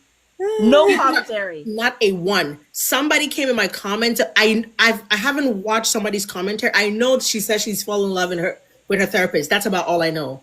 So when I made my last video, I was like, it's given Kendra, but the only knowledge I have of this Kendra woman is the fact that people say she's in love with a psychiatrist. And somebody was like, that is so perfect. And I felt like such a phony because I'm like, now I gotta go watch. but I still haven't had time to see it. But people have commented, please do the Kendra reaction so many times to me that in my mind, I've seen it, but I haven't. I literally don't know what Kendra looks like.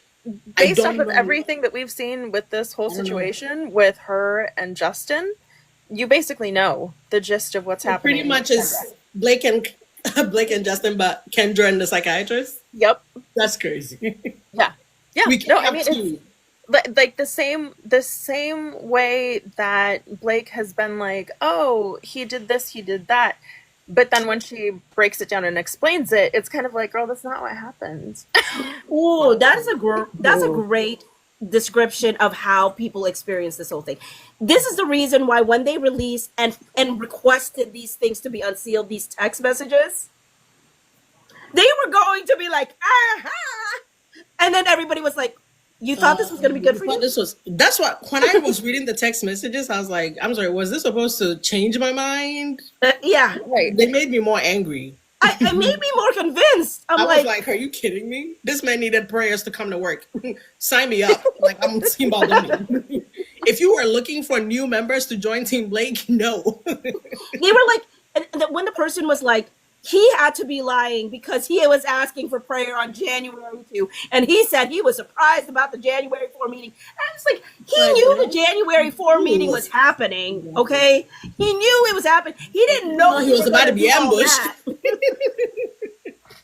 No, I hate when people people act like they don't know what's going on. I hate that. I hate a fake dummy. Please allow yourself to be used by the Holy Spirit. Allow God to show you the way to think. Don't do that thing where you act like you're dumb. Don't do that. Well, I mean, that's the thing, too. They're not dumb. Yeah. And that's what makes it more frustrating for me. They are actually not dumb. And they know exactly what they're doing when they're writing stuff like that. Because they know that, you know, one of the things that I would say, like, was frustrating for me. Okay, if you look at a lot of Blake Lively supporters that got big, minus maybe one that I feel like is so delulu that probably most Blake Lively supporters would probably distance themselves from her. But like the three main ones that come into my brain, they all have like a way of speaking that where like their tone and the way they say things is supposed to give off the air, I'm smart and you should listen to me. And because I'm smart and you should listen to me and I will be right, and da-da-da-da-da. It's always given the air of superiority. Now, I'm not saying that they mean to necessarily do that. Sometimes people's voices are, their voice is just like that. However, all three of them possess that same kind of tonage that I'm like, they're the perfect people for Blake Lively content. They really are. Because it always appears, I'm objective. I'm intelligent. I'm this. I'm that. Listen to me. Listen to me, because I'm so and the big thing is like they like to portray I'm so objective. Yeah, I'm so objective. I'm the one like telling I'm just looking at everybody else is lying to you. No, I hate that. I hate the ex what's his face man. Yeah, condescending. The last thing that came out, the text message, and I think Justin did it. Red alert. Oh my God. Justin did it based on what? There were text messages. He was in a prayer group, like you said. Like, are you for real? Or are you, at this point, you're faking it. You're fake playing dumb. Like, you can't be, you're faking it. Nobody is this slow. I refuse to believe you're this slow. I'm not giving it to you. Like, I want you to be smart. It's my hope for you to be smart so we can talk. Like, there's no way you do it. Sorry, have you come across the one she's like, says she works in the costume department? Deadpool? I mean, no. It's just have other things. I am friends with her. Yeah. I mean, we have not talked about it. This is a person? Yeah, this is a person. I have not talked to her. I mean, we made a deal that we were not going to speak to each other just to keep our friendship alive. Who is this? I have no idea. Well, like I looked her up at one point, and she had done 2 indie things. Wait, so she had worked in a costume department for It Ends With Us, or just in general? No, just in general. I don't know who this is. No, I was just saying she's quite aggressive with the with the pro Blake Oh, Lively I don't stuff. consume and I'm not ashamed to say it. I don't want to hear your point of view. I know what my point of view is. I'm dying on this hill. Bury me here. Yeah. If tomorrow he came and said he did it, take me with him. What? I don't give a shit. I refuse to. I'm not switching. No, I'm very, very. I'm I'm not here. sure if I'm on that level. If he told me No, that, I mean, I'm exaggerating,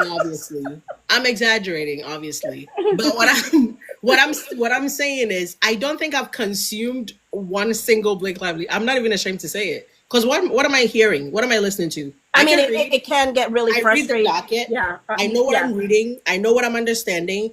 And even within myself, I can understand when stuff is like, put this to the side. I don't need you to convince me Blake is right, because that's what you're trying to do. Whenever Exactly. the welfare parties do stuff and we think it's a little, if we say it, when the welfare, I'm like, don't try that. That's bullshit. The judge shut that down. Thank It makes you. sense. The judge didn't shut that down. That's not fair. The Blake Lively people are like, They where never are the do. torches? They Let's never torch give. you. They Oh, never you're give trying to Justin bring an up a inch. good They point. never give Give Justin nothing. an inch. So I'm like, I I don't have need to consume videos that. where I call things out. Yeah. You do more But than they me. will never do a video like ever giving Justin an inch, because they think it will make their side look weaker. Yeah. And to me, it's like, if your side is strong, nobody's going to be 100% perfect. Yeah. So if you portray that your side is always 100% right, Yeah. it's never accurate. And so I have called things out. And the thing that aggravates me is they never do on their side. I mean, maybe there is a Blake Lively staunch supporter, but I've never come across it. That don't would be remember- humble enough to say when Blake Lively messes up. Yeah, like in general, I'm not even a content consuming person. So I'm especially not consuming Blake Lively propaganda. Go wash your hair. I don't remember. Go get some Blake Brown. I don't Wash your remember hair. which attorney it was, but I know at some point there was an attorney talking about another case completely. Oh, I think it was in the early parts of the Kieran Reid trial, because they were like, in legal, you have cases where everything is based on facts and evidence, and then when you don't have facts and evidence, then it's like statute and policy, and when you don't have statute and policy, then all you have is feelings and like feelings and emotions or something like that. I really wanted to go find that content again, because there is something else relevant in my life that I'm like, I need that post. And I think that the whole side for her, when they're playing up their emotions and like they're really like emotionally charged behind what she's saying, I think it's because they know they don't have facts and evidence. So they have to really play up the emotion, the thoughts and feelings behind the whole situation, as opposed to like, okay, this factually happened. We have the evidence for it. So without it, that's all they have is the emotion. And I'm not sparing I'm not listening to that, because I get, in the beginning, there's this, what's the girl's name that blocked me recently? Yeah. The one, what's her face? You know who I'm talking about. Who would do that to you? She swore to God I was her enemy. What's the girl's name? Jesus, she wears glasses. Oh, the one that you called out. She's Canadian, the one I called out. Oh yeah. Well, you called out the I'm one so that sorry. I just said is too delulu, that most She's one of your Blake Lively people. supporters would probably even distance themselves from her. And every time I see her content, it's like nails scratching on tile. And she does her dirty work in the comments. That's what pisses me off. She's not brave enough to go full out and do her dirty work in the content. So like, especially the video that I made where I called her out on, and everybody who watched the video were like, well, her video didn't exactly. I said, did you look at the comments? Because you can't say in the video, your title literally says Justin Baldoni's getting a divorce. And then you prove why he's getting a divorce by saying Emily's status has changed, Emily's bio has changed. Then you're like, but I don't know that I believe it. But these are stories to make you believe it. But I don't know that I believe it. And then when you go to the comments where people are disparaging the man and his wife, she's under every comment, liking, agreeing, laughing.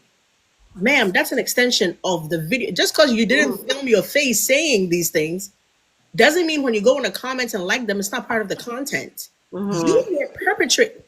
she pretty much started the rumor to debunk the rumor.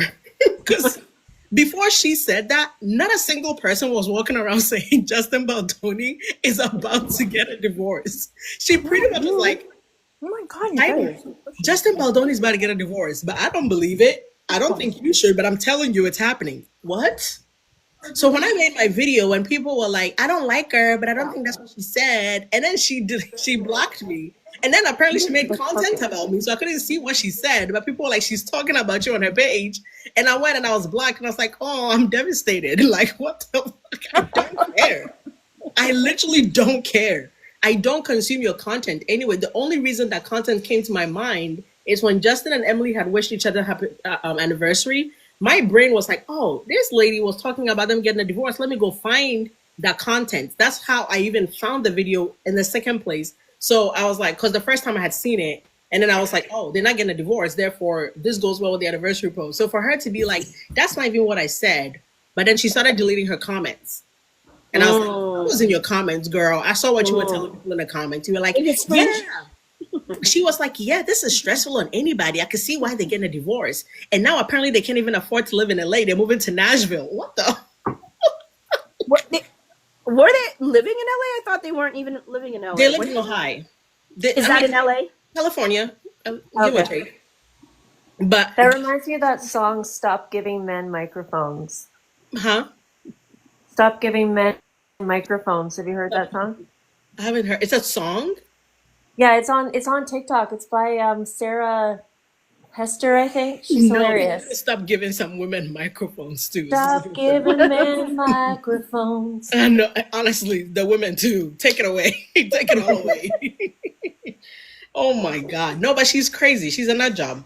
But I'm not even ashamed to say it. I don't consume Blake Lively content again because I know what I'm reading on a docket. I don't need someone to explain it to me in a way that looks good for Blake. I know what I read. I know what I read. I know when, oh, this makes sense. Oh, this doesn't make sense. This is a little bit much. This is not too much. And that's enough for me.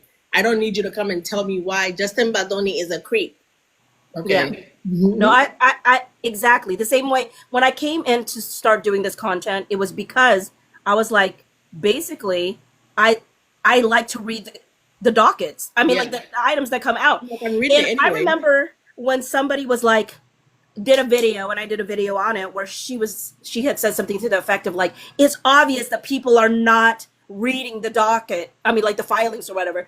And then went on to say stuff that I'm like, you have not read it. Like, you have not read it because there's no certain way you would say this if you had read it. Like when she started presenting the 17-point side agreement as the 30-point, when she said, it said no more this, no more that. I was like, that is not what they signed. And the fact that still remains to be, I don't know how many people still believe they signed a document that had no more. Yeah. No more this, no more that. I still hear people talk like they signed off on that 30-point document. Every time, like, not what they signed off on. every time I hear people like making actual factual mistakes that I know are wrong because I'm looking at the freaking docket, and if you would just look, the answer is there. I think I'm gonna reach into the phone and be like, stop talking. You do not deserve to even make this content. Just stop talking about. I remember in the beginning when it all started, and I don't watch. I think just because YouTube showed it to me, just because they think I was consuming that content, but. This guy Andrew Schultz, you guys know Andrew Schultz? He has a podcast. Anyway, he's he's not somebody any of us in this room would consume. Okay. Him and his podcast people were talking about the Blake side of things specifically. And they had somebody on the podcast who I guess works on the podcast every day, maybe kind of like producer on screen type thing. And he was, I guess his homework was to get himself apprised of the situation, and then when they were talking about it, he would be giving them the pointers to bring up. And when I tell you I've never been so annoyed about a person being so misinformed and not having knowledge, like, do you guys ever have that when you're watching maybe a podcast who doesn't know about this case, but they're talking about it and they make a point and they're so sure it's right, and I'm watching and I'm like, no, go back. I'm like, no, that's not correct. Go back 2 more weeks. There is more information. I'm like, I'm sitting on my couch and I'm watching these men, like a group of 5 men going, oh, when he said this and she said that. Oh, did you hear about the voice note he left her? And And I'm sitting on my couch like, please read more, go back more. And then Mhm. somebody's like, oh, so exactly what happened? And it's like, yeah, man. And he's going to go to jail. And I'm like, what? First and foremost, it's not even a criminal It's case. not a criminal case. But you know what I mean? Like, I hate when people don't read. And I know it can be a lot. The docket is a crazy place to be. But that's the job. If you want to do this and you want to do it right, like, you have to be attached at the hip. When court listener drops, your notifications have to be on. Or you have to have somebody who is sending you an email like, hey, court listener drop. Like, I have at least 5 people now who would text me, hey, did you see the docket? And I'm like, great. I'm in a group chat with Lauren. And Lauren will be like, girl, the docket is up. And Lauren is like paying for Pacer. She's a champ. I know. I saw that bill I'm not doing that shit. on the docket. While we on that bill, do you know how pissed off I am that Jed Wallace and Katie Case and them somehow convinced Wayfair that the Swifties were rising up and so they need to up their fee? Because can we talk about the fact that the Swifties never actually rose up? Like, that's... Yeah. We never Yeah. got to a point where the Swifties took over. This is true. The Swifties always were very mellow. They were waiting for their mama to give them the go ahead, and they never got it from Taylor. So there were Swifties who were like, we don't care, we don't know what to do. And then there were Swifties who were strictly on Blake's side. And as soon as stuff started going like this, they were like, oh, fuck Blake. I don't think we ever got to the point where the Swifties were wild enough for Jed Wallace and Katie Case and them to ask for an increase in their price. Yeah, I'm just trying to think. Yeah, you think and you tell me when the Swifties got crazy, because I can't find it. No. I'm trying to think if it's like if they it was just a base off of like fear. Maybe informed. I mean, fear, they continued charging the $30K for 3 months. I'm just saying they could have zelled me some of that. Well, you know what though? I think it's because it was a retainer fee. I really do. It's basically like it's not about the work you do. It's like because in the text message, right? It was originally 25,000 per month, minimum 3 months. So once they like locked in on that 30K, they were like, "Oh, the Swifties are gonna cut." I hated the way they laced that up, like, because it's pretty much was like, "Oh, the Swifties are gonna rise up. We got to increase our fee." And I'm telling you, I've been here from the beginning. At no point did I ever feel a Swiftie down my back. They never came. No. They Well, never showed up. because Taylor Swift never came. Here's the thing. I think that maybe they thought that would potentially happen because at that point, Taylor Swift and Blake Lively were still in each other's lives, right? It was only on October 11. Yeah. October 11 was the last time we ever saw them together publicly. Yeah, October 11, 2024. Where did we see them at? They were doing a double date with Ryan Reynolds and Blake Lively because I think it was Ryan Reynolds' birthday or something. That was not in 2023? That was 2024. October 2024. Okay. They were still seen.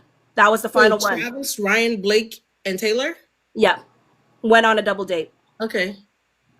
And so at that point they didn't know that they were no longer. I think, like, if you think about it, if Brian Friedman was telling the truth, right, about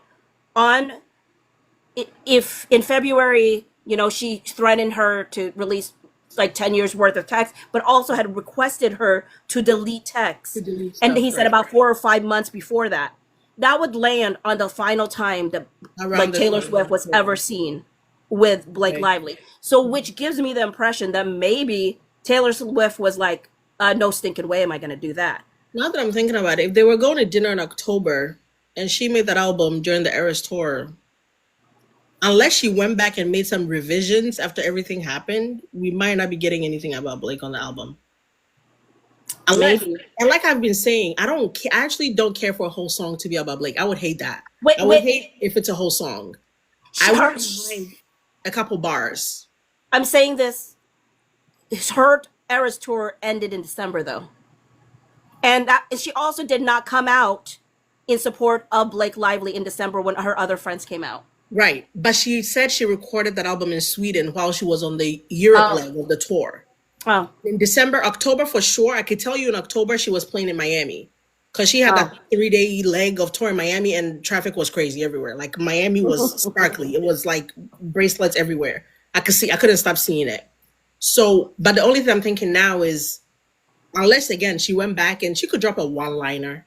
It says Something. Flights Tracker says she was in Sweden after tour 2. What does that mean? She probably went to Sweden to fix the album because the album was strictly done in Sweden. Well, you know how like That's people what I'm saying. thought that Blake Lively added the line about like sue you to oblivion Yeah. because her mouth was Her like, mouth, her face was facing that way. face somewhere or whatever.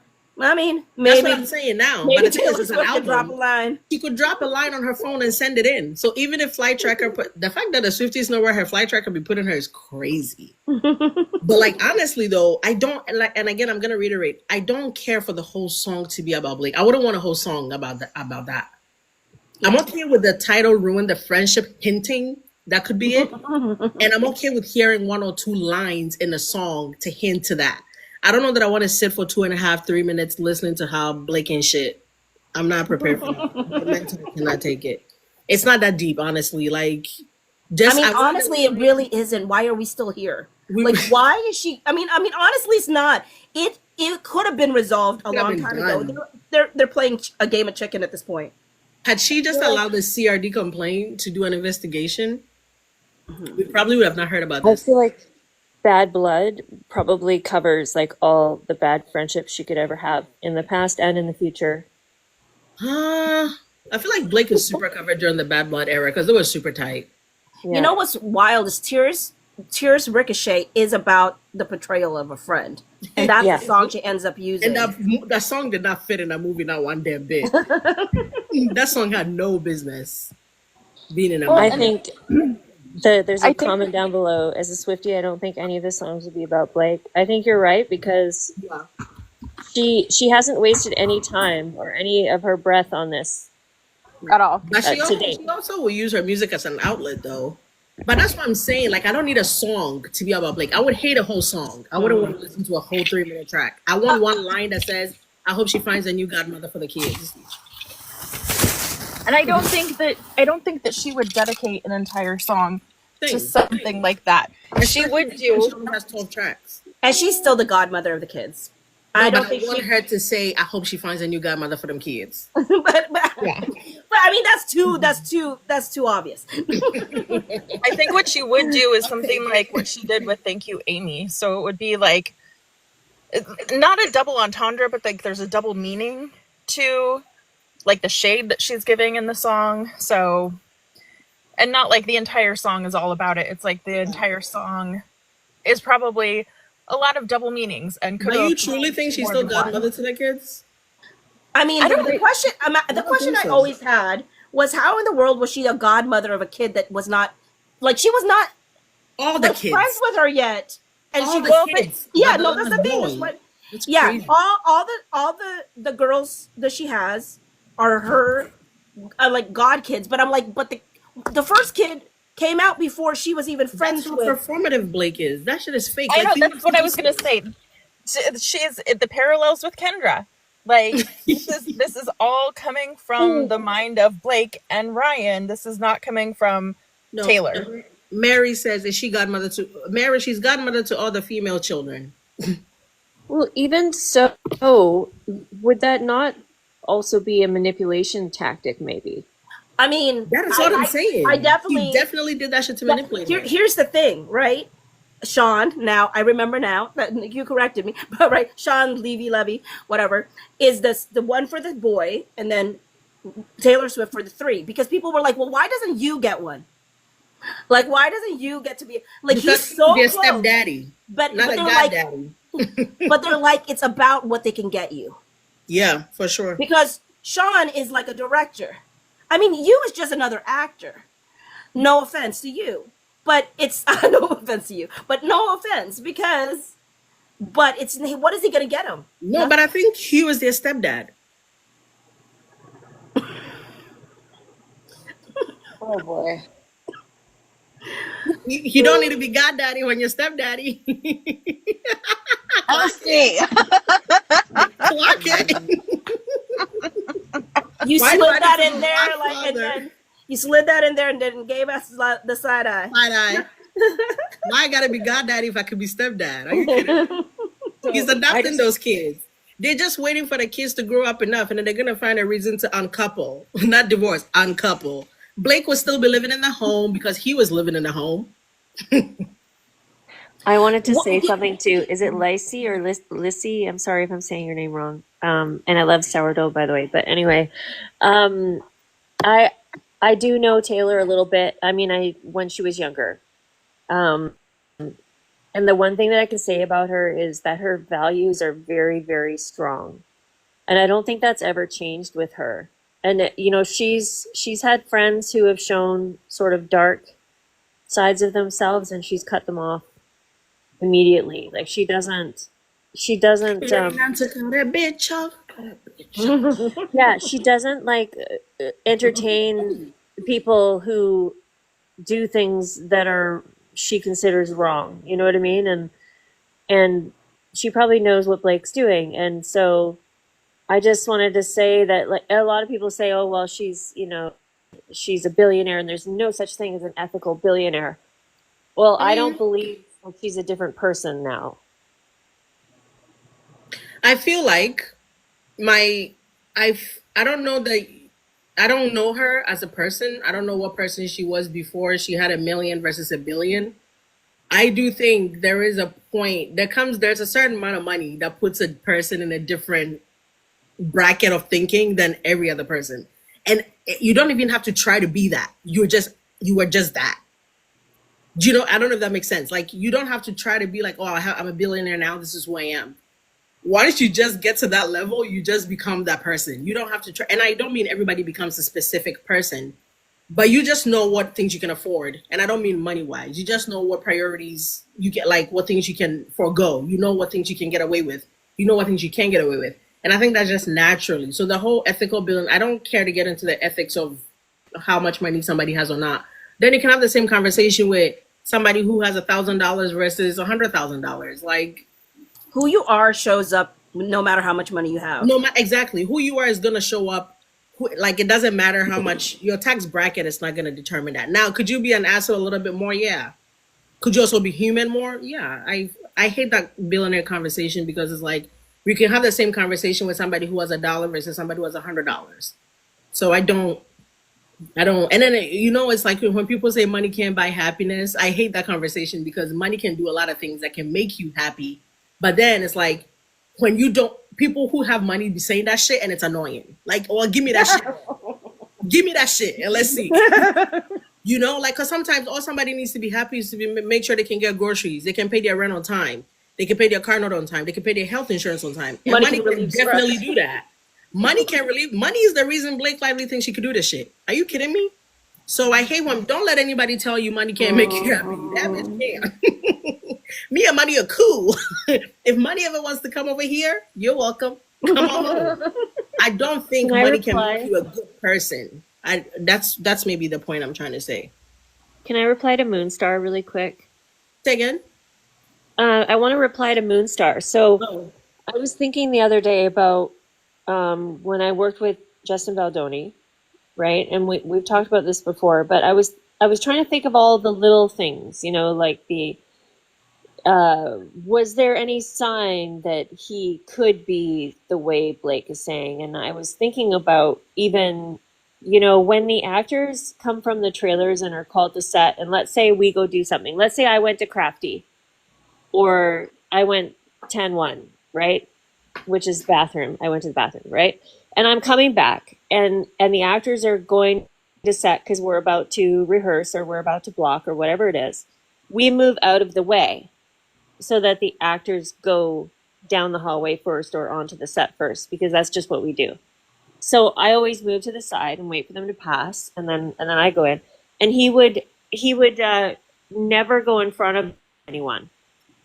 It would always be like, go ahead, no, you first. You go. Yeah, and then he'd say, no, your job's important too. You go. I'm good. That kind of thing. And it was always like catering line. Like, I went to the catering line a few times, and everybody knows the script supervisor doesn't get any breaks. I don't get a lunch like everyone else. I have to do my notes at lunch. And so he would be like, no, you go ahead of me. And like, nobody goes ahead of the actors. and Yeah. just stuff like that, you know. And he's like, no, Alicia, you don't get a lunch break. You need to eat. You That's not a go, please, performance. You can't fake you that know. shit. Yeah, no, you can't. And you know, Blake Lively would probably have the whole lunch line shut down so she could go through it with nobody looking at Alicia, her. I love the fact that you think Blake Lively's eating the same lunch as you at Crafties. She is, trust me, they She all ain't eat coming there. the lunch at She having her Crafty. shit delivered. Or they all eat the lunch at catering. But yeah, is he was just such a sweet guy, and I was trying to think of all of the things that he had done, you know, because I have a bad memory sometimes when it comes to certain like occasions, because everything sort of mashes together, if that makes sense. And so I had to sit down and go, oh yeah, this day this happened, and this day this happened, whatever. There's no way that he did any of these things, to be honest. And honestly, you take that and couple that with, and again, this is the point I always make, it's not new information.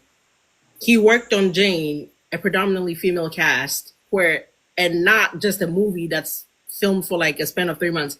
He was on a TV show for 5 years, where quite literally every episode he was being intimate with a different woman. Excuse me?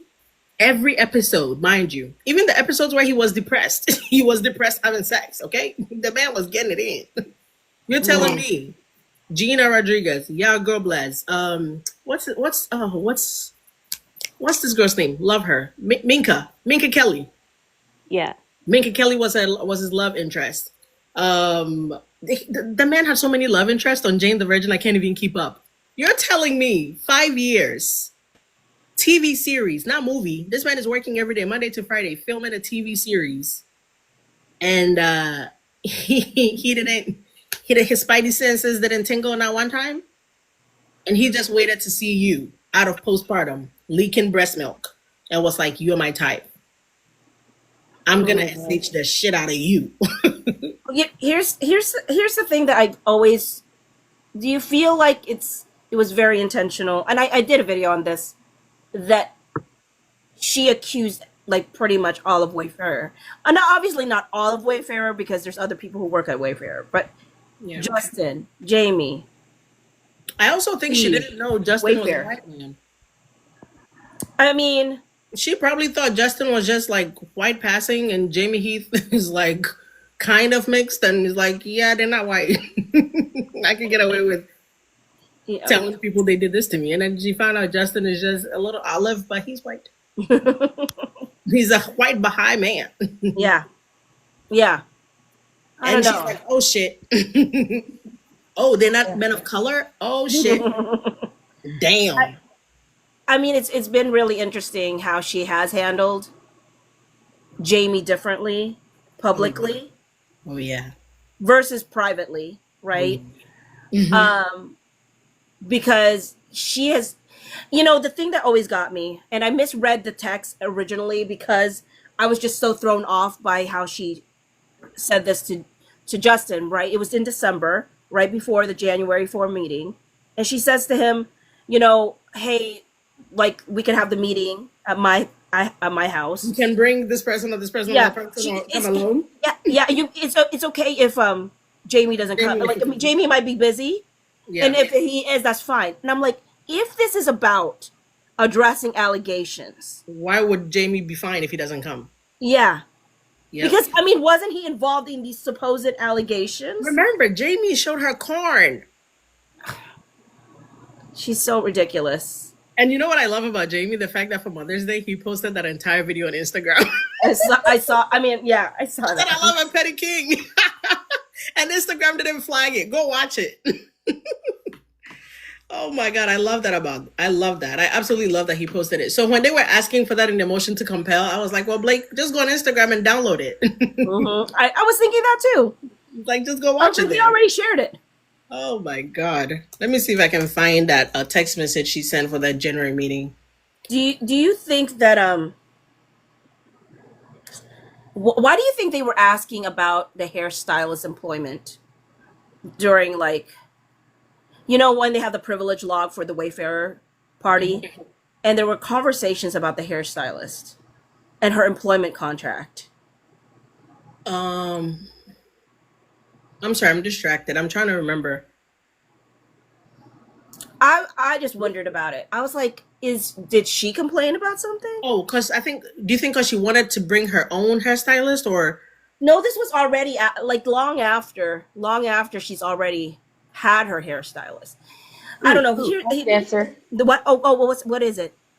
Okay, so hair and makeup, like the actors are in the hair and makeup trailers for hours before we shoot, right? Okay. There is so much talking that goes on in there. The hair and makeup people know everything about the actors, and I feel like Blake Lively needed to have her own hair person and her own makeup person because she could pay them to not talk. She definitely she brought her own hair and makeup person from what's the movie before? Another Simple Favor. She brought the same lady, I think. But that person Another Simple Favor credit. I think when I looked on Another Simple Favor credit, I saw the same name there. And her assistant and her production assistant was the same.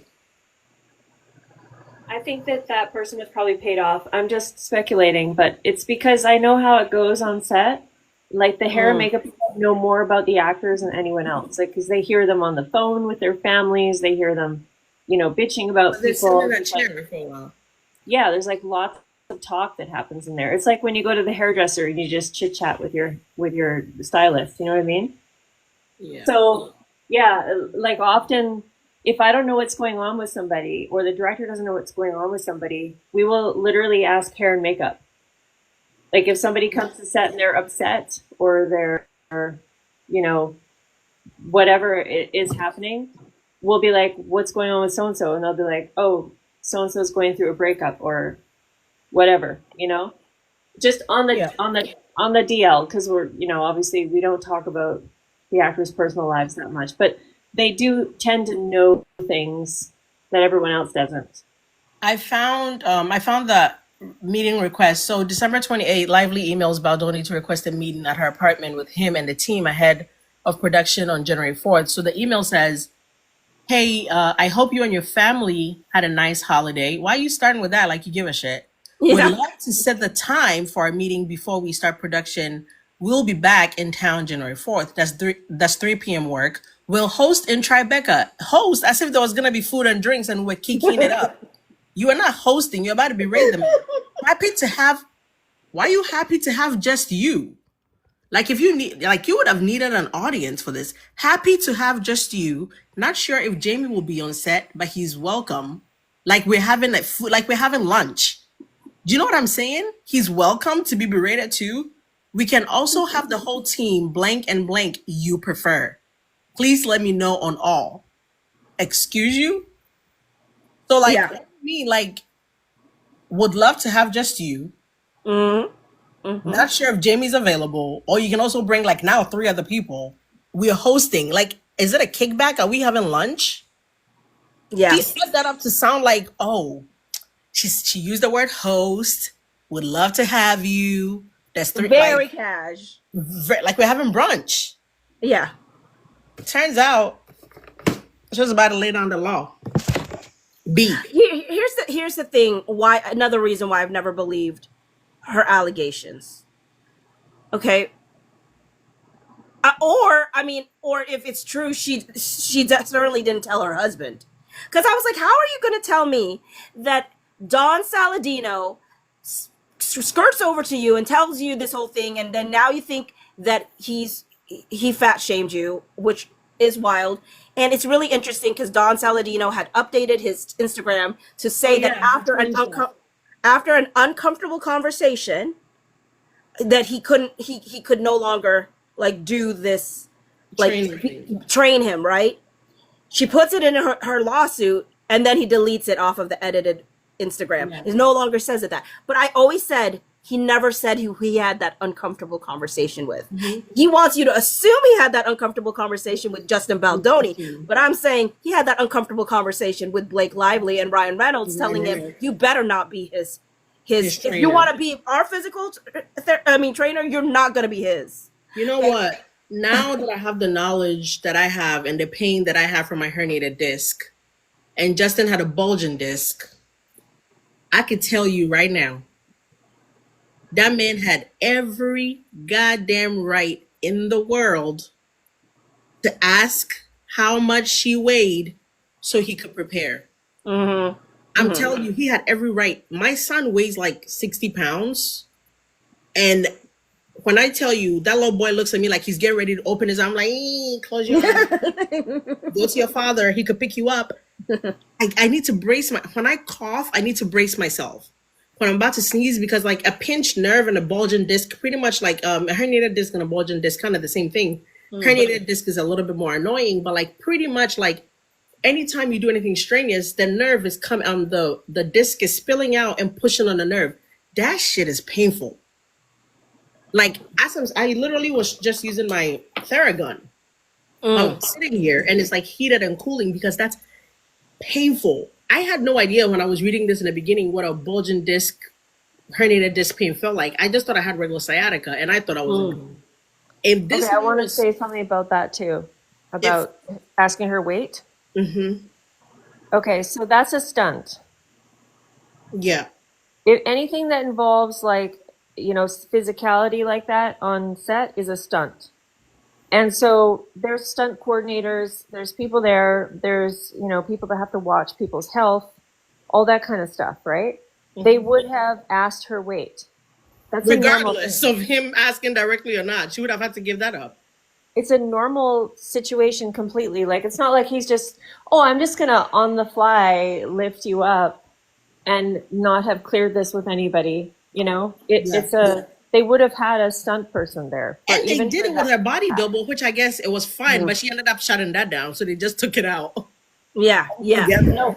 And I'm on record. I had a video where I had said, whoever lied about the lift scene is the one who lied. Is the one who's lying? I said because the reason I'm saying this right now, and I have a video saying that, is because I said because there's no need to lie about the lift scene unless you feel like you need to make your story more believable. Good, yeah. So, and then it came out that she lied about it. So I was like, yeah. The main reason I was bringing up, the reason I have a very difficult time believing that, you know, she had these things in real time, rather than manufactured after the fact, is because it took Ryan Reynolds 3 days to have a screaming session in front of an audience at Justin Baldoni for quote unquote fat shaming his wife. And I said, and all of this stuff happens and you wait until January 4 to have another conversation with Justin Baldoni where you again yell in front of an audience. When you invite him so politely, like he's coming over for brunch. Yeah. I'm sorry. It's a setup. That's a setup. Imagine, where are we now if Justin had actually gone to that meeting alone? Oh my God. Right? He definitely would have needed prayers. Because that. No, but like, they could have said anything happened that day. Yeah. They could have said Ryan wasn't home, Justin was there and did it. Oh my God. What if he went there by himself? No. Okay, I'm gonna have to lift my phone up in a weird way because I need to plug it in. Oh, girl, that's fine. I'm gonna have to go soon because the time I came on here to talk to you, yeah. I was supposed to edit my YouTube video because it's 3:56 and now it's almost 4 a.m. Oh my word.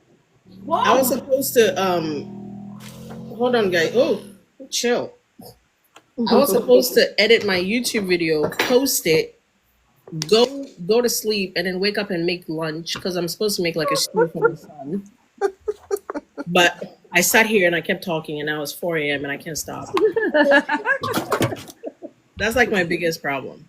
But the good news is I've already made the video. I just have to edit it. But I want to make sure I post it in the morning because I feel like people are going to need to brace themselves. The headlines are not going to be fun tomorrow. Like, and then real quick though, because my edit thing just came up and it's showing me the parts about the DMs Isabella's lawyer is claiming to be dangerous. Sarah, calm down. Fine, nobody should be DMing her, but like none of those DMs were actually like. That's what I actually asked Chad about because I was like, funny. And like advice. Some people actually give her legit advice. There was nothing dangerous about those DMs. Yeah, died that's what I at was the first wondering. one that says, "Hey, hun." They're like, they're gonna find you. That's the craziest one. Like them, but I think the person is saying they're gonna find you to subpoena you, not like Mhm. they're gonna find you. Like anyway, but her Not lawyer, like No. her wedding lawyer literally crashers. just filed I more can things. find you. Get it. Yeah. No, the person I've got to says run. they're gonna find you, hun, sooner or later. You chose wrong. Blake the Snake is gonna ruin your career before. This is not harassment, guy. Like, let's be honest. Like, people telling her they're gonna find her to subpoena her, and like this one person, though, this is crazy. They were like, "You suck, bish," but they censored themselves with a bish. They didn't. I do wish though that people didn't. Yeah, DM. definitely don't go in Because her I'm like, comments. why are you trying to help Blake Lively? And I This said it to only them. helps Blake Lively. Yeah, I was like, leave her alone. Don't go in her comments. And then somebody responded to me. They were like, if she would leave her comments open, we wouldn't go in her DMs. I've got to go. I have to be on set at 10 and I got to get 8 hours. So Oh my god! Thank you for bye, joining Alicia. us. So No glad to see you problem. again. nice to see you too. It's so good to see you. Yeah, I just oh, what was I gonna say real quick The about DMs? that? What were you saying? Oh no, but I mean, I also I wish people didn't send DMs. Oh no, I know what it is now. I think one of the things that has frustrated Blake Lively supporters is Blake. I mean, there's staunch Blake Lively supporters that will be there supporting Blake no matter what. Yeah. But when Blake is winning, then they all come out in droves, right? yeah, Like yeah. they're talking, Zombies. right? And that's when you know that Blake is doing well, because then Yeah. a bunch of these bandwagoneers come in talking smack, right? But the frustrating thing for them is that Justin Baldoni supporters are there To combat everything. through everything, good or bad. Evergreen. Yeah, we're here if it's bad. We're here if it's good. Yeah, they, and I think, when that person was like, the whole prayer group could be seen as a retaliation thing because he said, at the end of the day, I really do think it's people's frustration that goes, this was supposed to be helping Blake Lively. Mhm. And y'all are still, you're focusing on the wrong thing. You should be focusing on this, this, and this. And how come you're not? And it's the frustration they have with Justin Baldoni supporters. They're like, you're not looking at what we want you to look at. Yeah. We can't. I think part of the frustration is I cannot control you anymore. Mhm. Like, Blake Lively came during a time they controlled what people believed about you, what people saw about you. Now social media has ruined that. They can't control it. The more she tries to control public The worse opinion, it- the more it ends up like being horrible Yeah. for her. You know what I was I just lost my train of thought, which makes me so mad because it was gonna be such a good point. Come back. But I started Backtrack. it was gonna be so good. But I started let me show you let me give you guys a sneak peek of my thumbnail for my video that I made for YouTube. You're gonna die. I think it's funny. Elsie. You get it? Yes. You guys get it though? Yes. Welcome to Elsrich Airlines, Flight 815, ladies and gentlemen. Please remember to fix your oxygen mask before you help the next bitch because she's breathing just fine and you're sucking for air, Isabella. Literally, this picture indicates Isabela Ferrer sucking for air. Just by the way, AI is great because this is what the original picture looks like. And I gave AI some homework and AI came up with this for me. So Isabella's fixing Blake's oxygen mask for her while she can't even put her shit on. So, Oh, I didn't realize that. Oh, I guess that because the hand's there. oh yeah. She's barely putting hers on while Blake is safe and sound. Mm. But I'll tell you this That's though, deeper. she is doing a good job at being young Blake right now. The way she came on the docket tonight talking about he's bullying me. He's Yeah. harassing No, me. I mean, I do definitely feel like that was the work. They're definitely in cahoots. I For mean, sure. For sure. Yeah. You can't tell me they're not. And if you legitimately think they're not, you have problems. Like, Well, you cannot be honest with yourself. If you're like, oh, there's no way they're working together, they just, okay.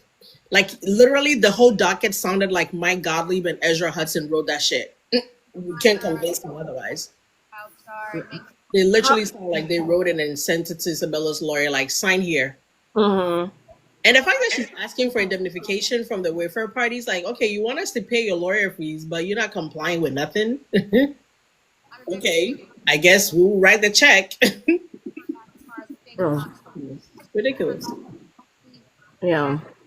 I don't know. And what do you think is going to be the worst headline tomorrow? Technically today for me. Yeah. No, for me too, it's 4 a.m. That's right. It's like 1 for me. I feel like the vibes are definitely gonna give Justin Baldoni takes another loss. Actress from It Ends With Us says Justin Baldoni's harassing or bullying her. It's young Blake Lively, actress who played young Blake Lively is confirming her. Well, it's gonna be out there. It's not gonna be fun. I already know that. I'm prepared. It's not gonna be fun. It's gonna take about 24 hours to 48 hours to nip it in the bud. And then Kevin Fritz. And I mean, they sent it last night. If Kevin Fritz stayed sub through the night, he could combat the shit by the morning. He could give us a lot to talk about. That's true. I mean, So it could be he saw squashed it, even he saw before. it. Mm-hmm. Stay up. Get to click clacking. Yeah. Let's see I what mean, I Kevin do. Fritz doing. I mean, I think they do need to explain. They have to do a really good explanation about why they did it the way they did it, like so late in the game, Yeah. requesting things when. But I do think it's request number 4. I think that is the why they weren't. I do agree with you. And my mind is boggled. Why is she stretching it? If there is nothing there, Isabella, like, girl, your job was easy. You didn't even have to have your lawyer write all this shit back. You could have just been like, okay, 1, 2, 3, 5, 6, 7. I don't have nothing. 4, here it is. Mm-hmm. But somehow you don't seem to. You're fighting hard for what is what I want to know. What are you fighting against? What is it that you're protecting? Future career if she has one, but like you said, it came up and came down. The career is taking a deep nap. It's in hibernation. Her career is taking a nap. And it just got started. I'm so embarrassed. It's not coming back up.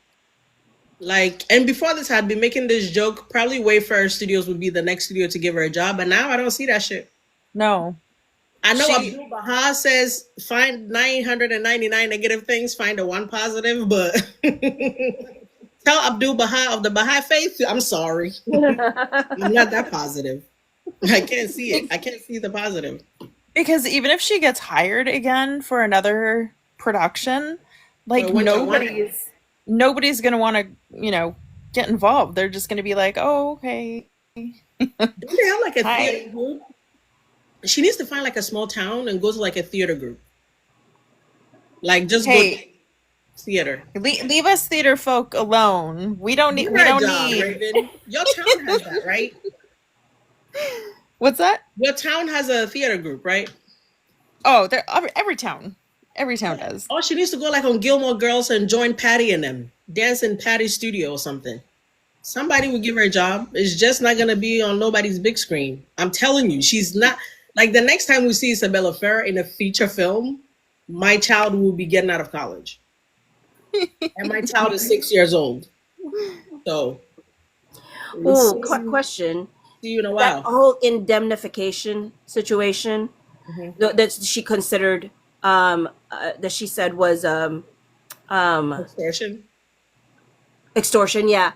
Because, if they're telling the truth, that Wayfair said, like, we're not going to give that to you unless you give us control over the subpoena or something like that, then I get it. But my question is, now that she's written this letter, are they, are they covering these? Going to have to cover her fees? Are they covering this? Because that's part of her contract, right? Yeah. But the funny thing is the fact that her lawyer is asking for sanctions. So wait, are you asking to pay you for me, and then do I get the money back then, or because what? And that's how I know her lawyer is like milking the situation, because asking for sanctions sanctions is crazy. Is already And the fact that her lawyer filed like all those like because you know every page counts like for money. Like they filed those DMs. I'm like, 2 DMs could have gone on 1 page. Why do we have 10 pages of DMs? And then the Reddit post, the Reddit comments, like, bro, you just want some Skrilla. You want some money. Just say that. He wants to say, I worked on this for 4 hours. My billables are $500 an hour. I read through all the comments. It took me 6 hours. My billables are $550. Bro, you're not smarter than me. I know what you're doing. He hasn't worked in a while. Michael, man, I see you. You know what my nightmare would be? My nightmare would be walking into a legal office and seeing Elsie greeting you. God. Like, hi. Nobody's gonna have a fun day. Like I could be the paralegal and you're still not having a good day. I mean, on a random note, did you see that like statement they made about Camille what's her name? What's her last name? Camille Velasquez or Velasquez? On the docket? Yeah. You know the Johnny Depp attorney? Oh, from today or from Like the other day when they other dropped the stuff? Yeah, I saw that. Yeah. But I didn't know anything about the Johnny Depp thing, so I didn't get it. Oh, yeah, that's who they were talking about. Oh.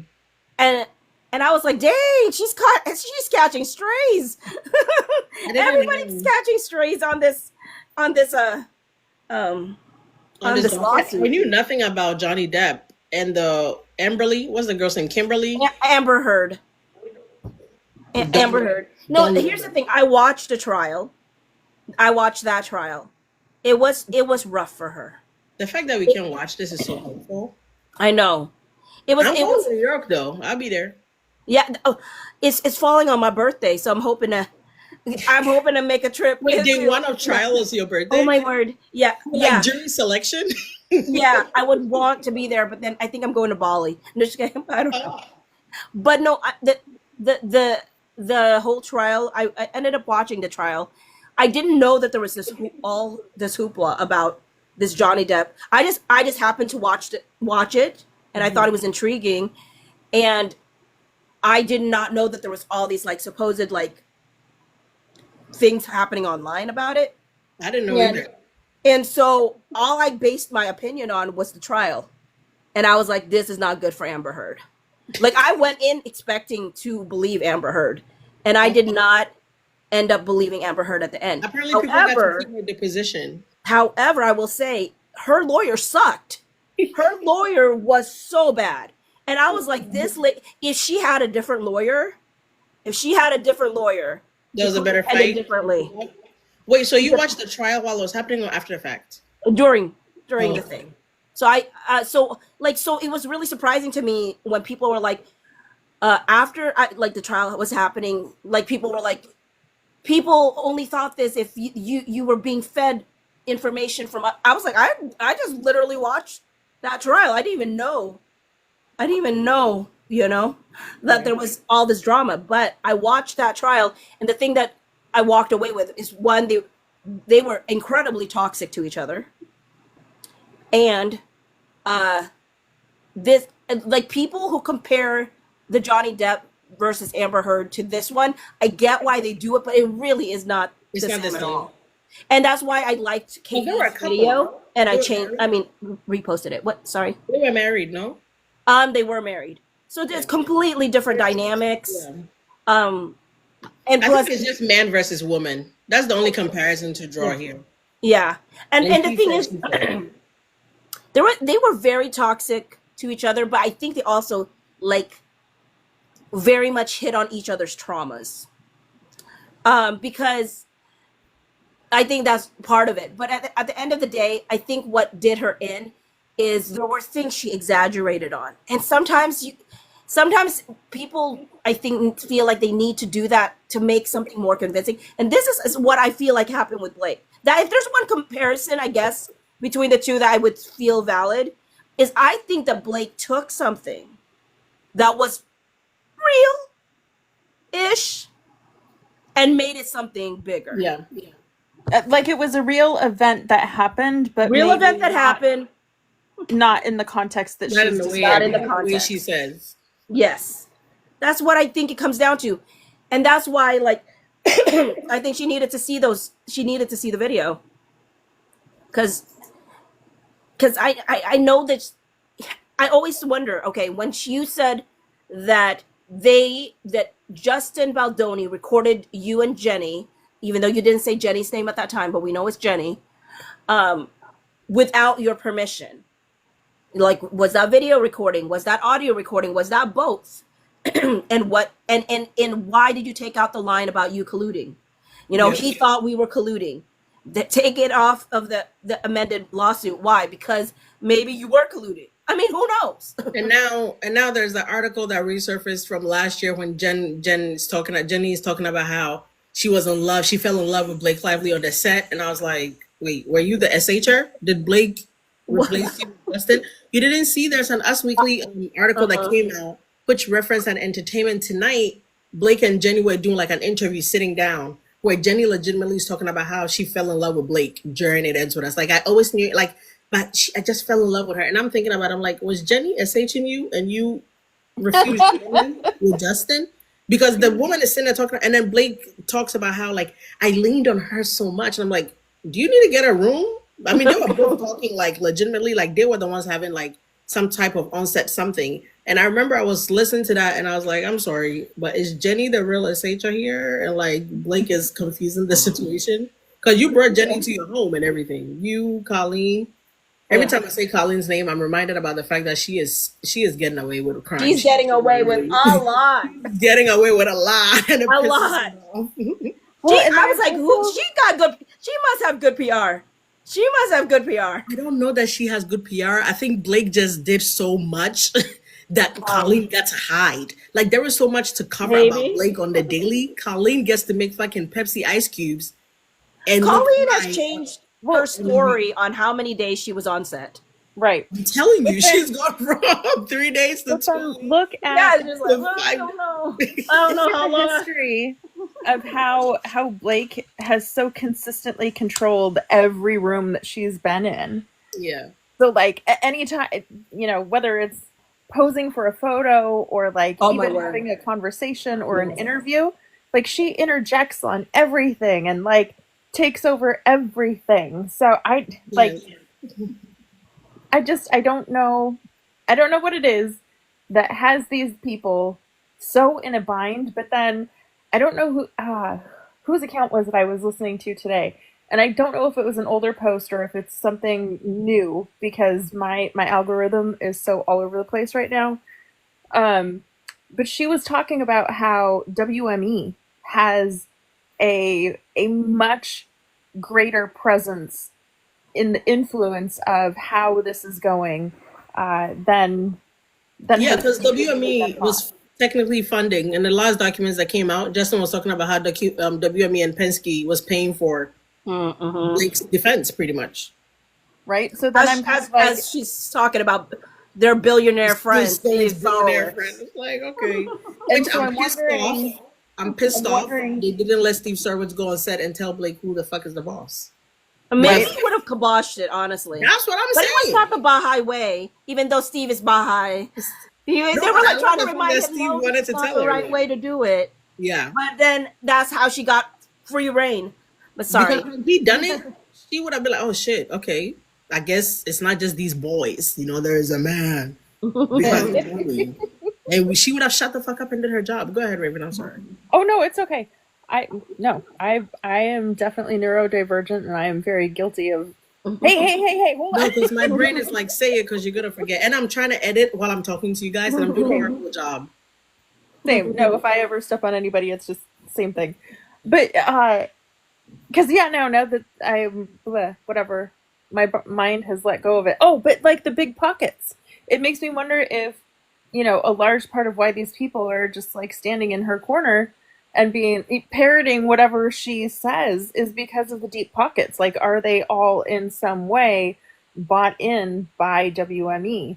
Because like, it's so very strange to me that, well, especially what's happening with Isabella right now. I'm kind of like that. It just doesn't. Who is her agency? Isabella? I don't think she has one. She Yeah, doesn't I have don't think one. she's. She probably I no, don't think because she's Justin established. hired her on pure like vibes. If I You know, put in Isabela Ferrer and WME, it won't. I'm just kidding. Well, because I I think mean, it she was. probably got CAA or somebody now. Let's see. Yeah, I think it was Blake's influence, and because of all of whatever was happening behind the scenes, Justin just folded and was like, "Okay, we'll take what she wants." Let's see. There's like an agent or manager profile. I'm trying to find it. I mean, this girl really was about to have the world at her feet after this movie, honestly. I'll say this. I don't think she was a great actress in the movie, but I think she did that whole Blake Lively mini-me thing so well. She could have had a career based off of that. Yeah. Does that make sense? Like, she could have had a bunch of these Nicholas Sparks movies, you know, like The I Longest would have just preferred Ride. her, to be honest. Yeah, she could have I just think it been would have been a lot. She could have just been that. She could just been. I mean, because now, I mean, think about this. The people already complained about how everybody got aged up. At the rate of this, it starts with us. It Blake is gonna be we're age of really gonna Adeline need to when it recast by starts then. with- First of all, if they have the nerve to make it starts with us, I would applaud them. Because who's coming to see that shit? Well, so did you guys watch A Nice Indian Boy? I did. I didn't. I did. It's Okay. on both. It's on Apple now. Yeah. It's on Apple and It's- Prime. I remember Make the sure point you I was watch gonna it, make. Foxy, You remember when I said I because was gonna make a point? I remember after you, Raven.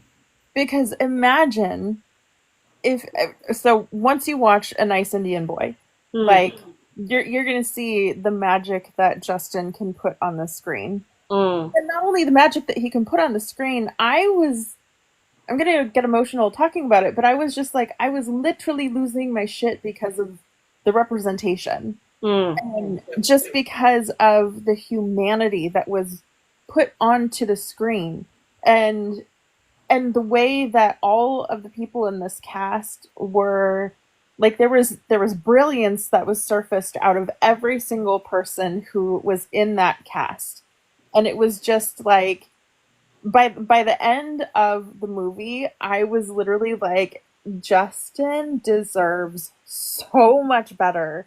And what makes me so furious about having watched A Nice Indian Boy and some of those other productions is that it's kind of like, imagine the magic that Justin could have brought to the screen with It Ends With Us if he had never had to tangle with Blake. That's what makes me furious. Yeah. Do you guys think Colleen wakes up every day and thanks Justin for her career in the movie industry? Because we don't get Verity or any of the other ones without It Ends With Us.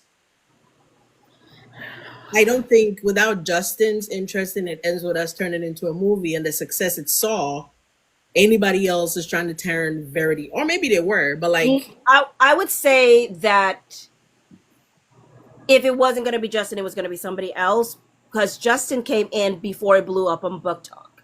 exactly. That's what I'm saying. He got a deal. He got it in the beginning. That's what I'm Yeah. saying. He So got at it the a end of the day, deal. like he Christopher Columbus the entire situation. So I'm trying to say, like, do you think she's grateful for that? I mean, we know she is because she did that video where she was crying when she was still human, and how she was so grateful and how little old her didn't know she could be here and blah blah blah. Well, here's the thing, and this is why I'm so conflicted about where Colleen Hoover's head is really.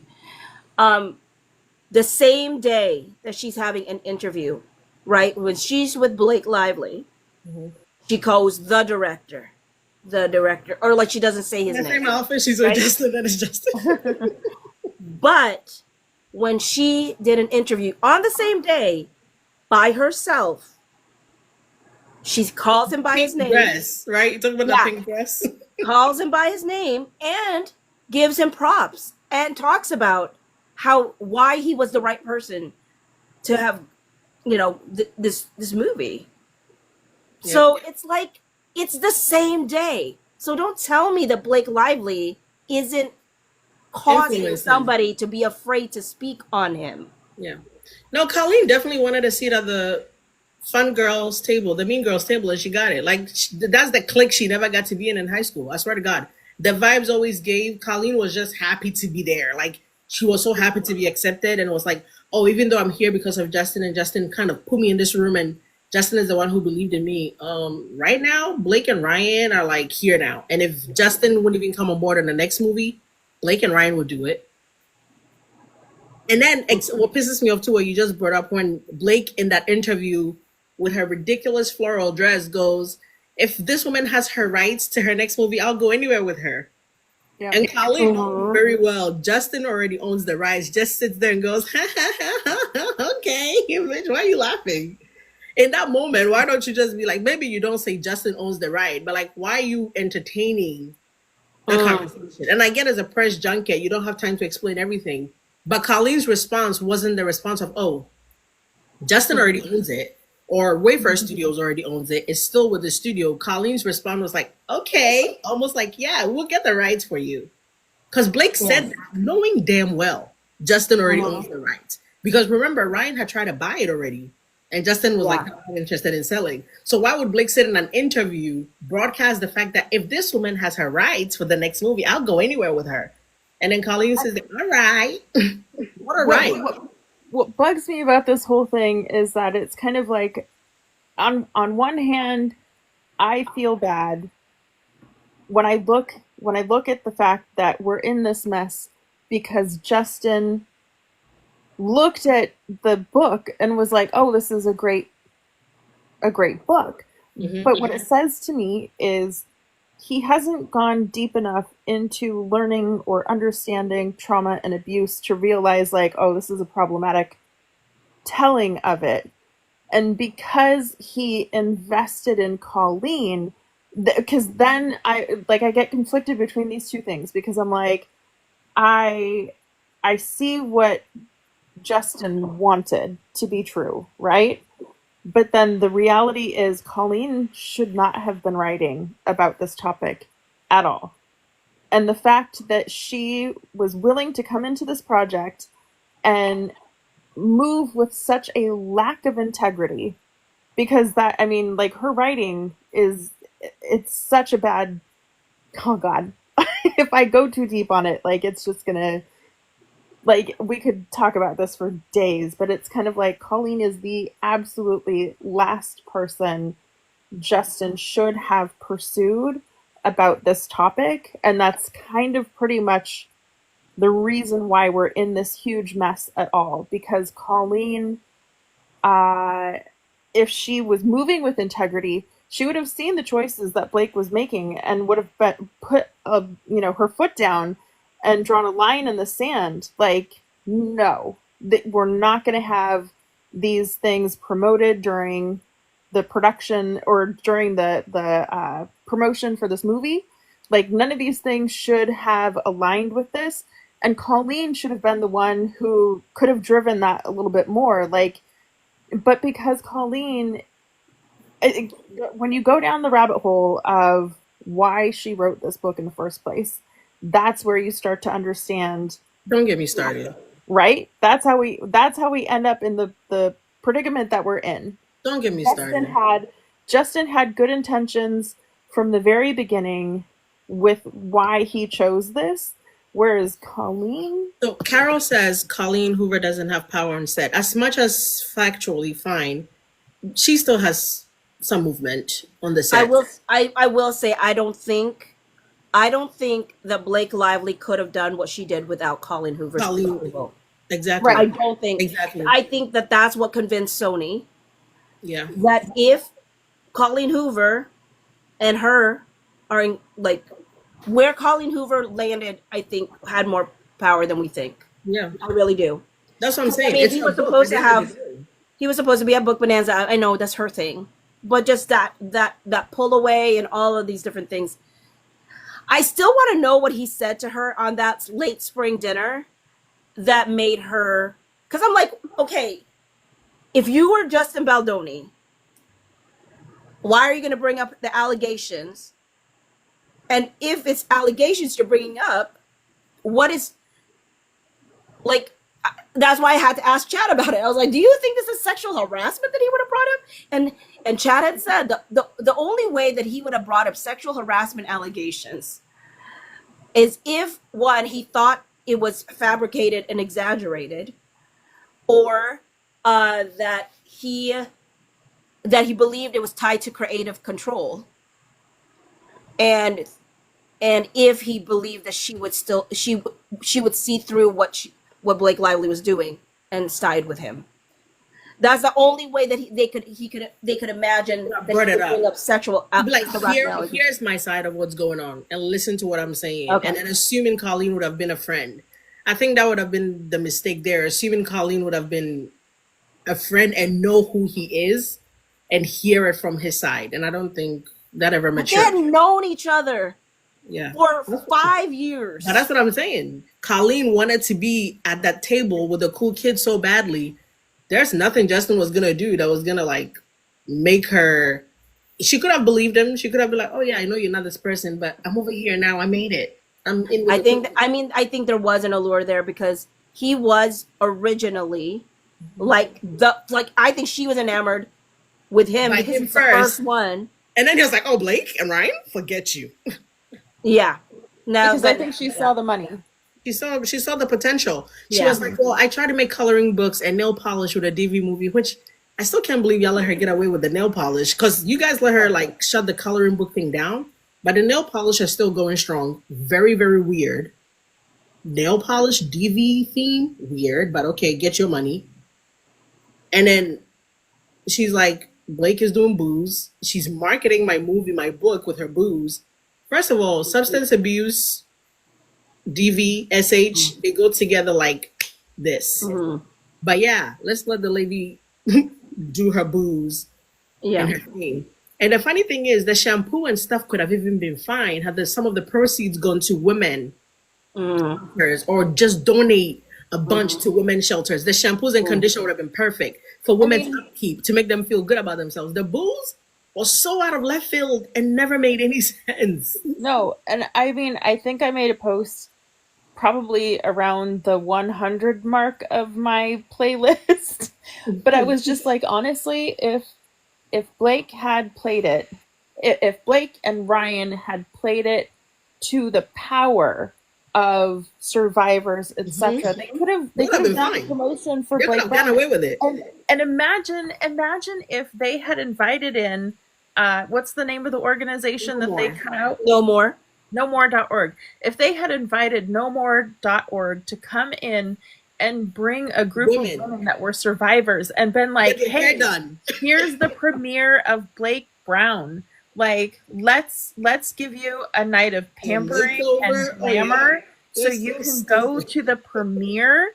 Could you imagine how differently it could have been? They could have still done it. Like, I don't know how they could have. Sony said she shouldn't focus on the bad aspects of the movie. Sony said she should only speak light. What? Sony didn't tell you that. I mean, I was like, Sony didn't say cross promote. Sony didn't say look at the billboard and go, oh my word, I got distracted looking at my husband's billboard. Sony didn't say I know he's push number your one right launch now, but date he won't be back. number one later. Sony did not tell you to push your hair care line launch date back to match with the movie. Yeah. She's slow. She is No. slow. She should have I just. mean, that's the thing. She's like everything. When they're like, they did a whole scenario planning, and I'm like, where in the scenario planning was your promo? Like, you did that all yourself. Yes, You can and thank it's less yourself fun for that. to promote her hair care. So dumb. God, she's so slow. She's so, and that's the thing that's funny too. She's not a smart person at all.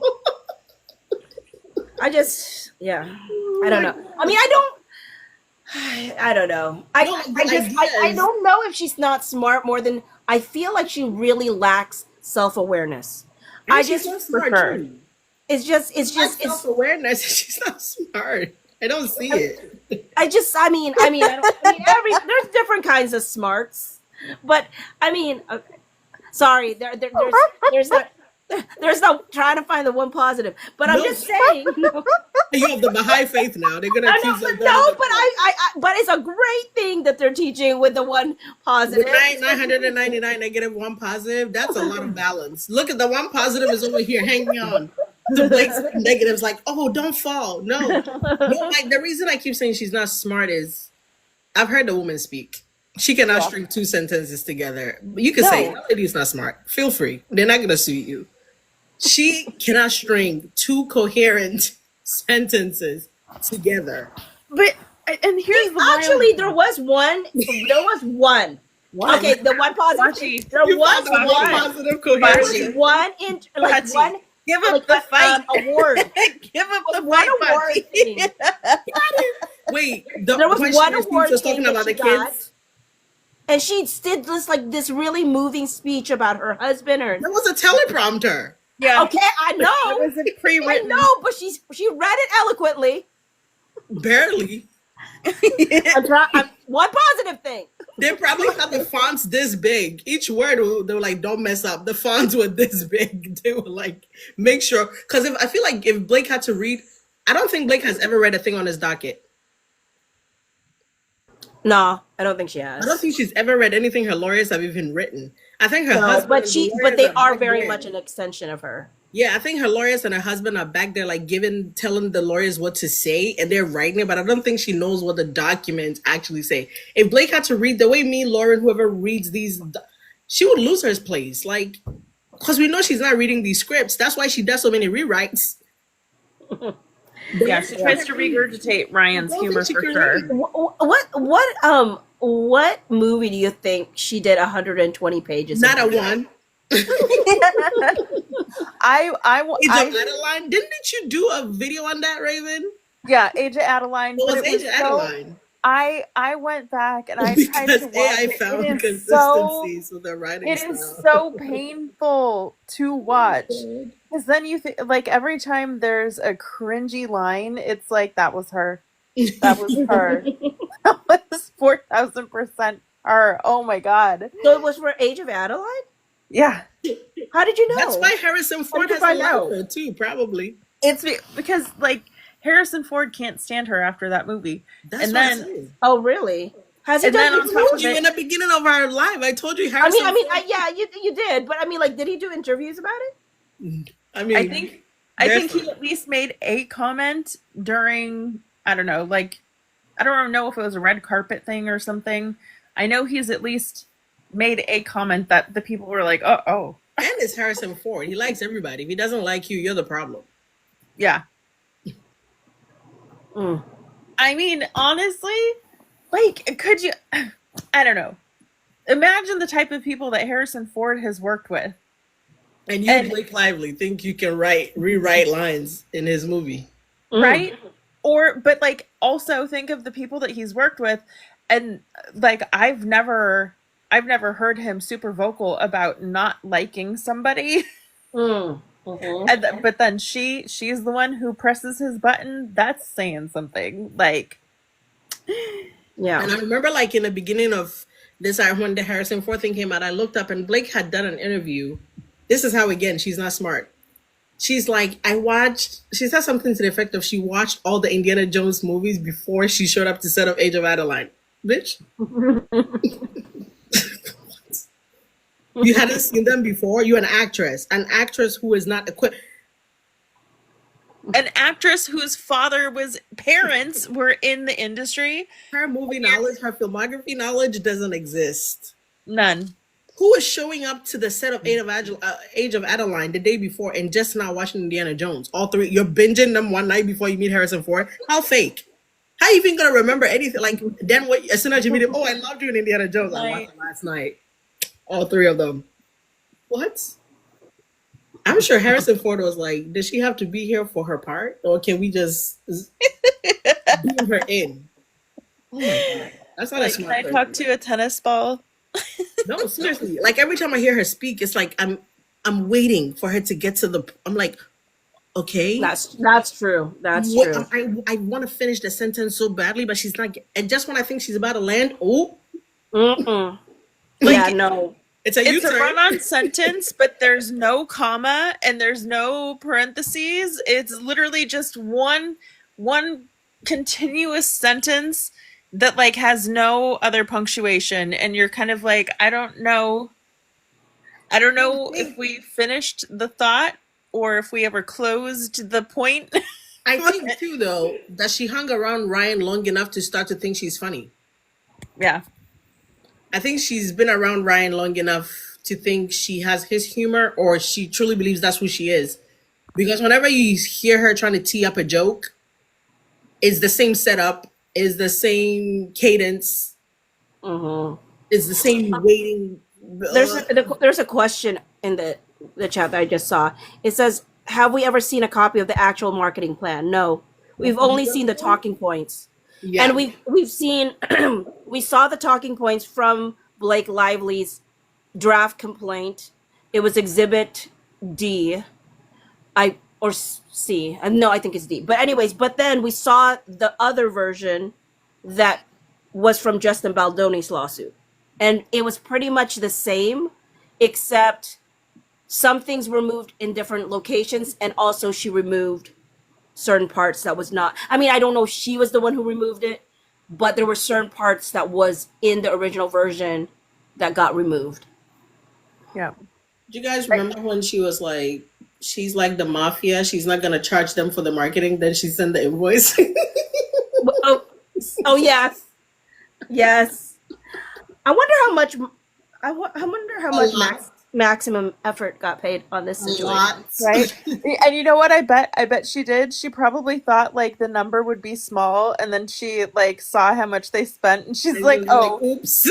I told you free. It's not, because she's not there." She has no idea how the business works. So she was promising free marketing. She literally said, "We're like the mafia." When it was so cringe to read that. I was like, right. I mean, B for Effort never really got off the ground either. I tell you what, that was a good name. So Grateful was in the comments asking, like, do you think that Justin will recover from this in the industry? And I say yes, but only if we, as the supporters, like, show that there's an interest and show that there's support behind his work. But recover as an actor or as a studio? Because I don't think that he would even care to be an actor anymore. Already, he was teetering on not acting anymore. The man had already gone through a phase where he didn't want to act anymore. That's why he was putting so much effort into Wayfair Studios. Yeah. He did a bunch of interviews where he was like, the acting is not really his thing. Right. I will say this. Producing, so.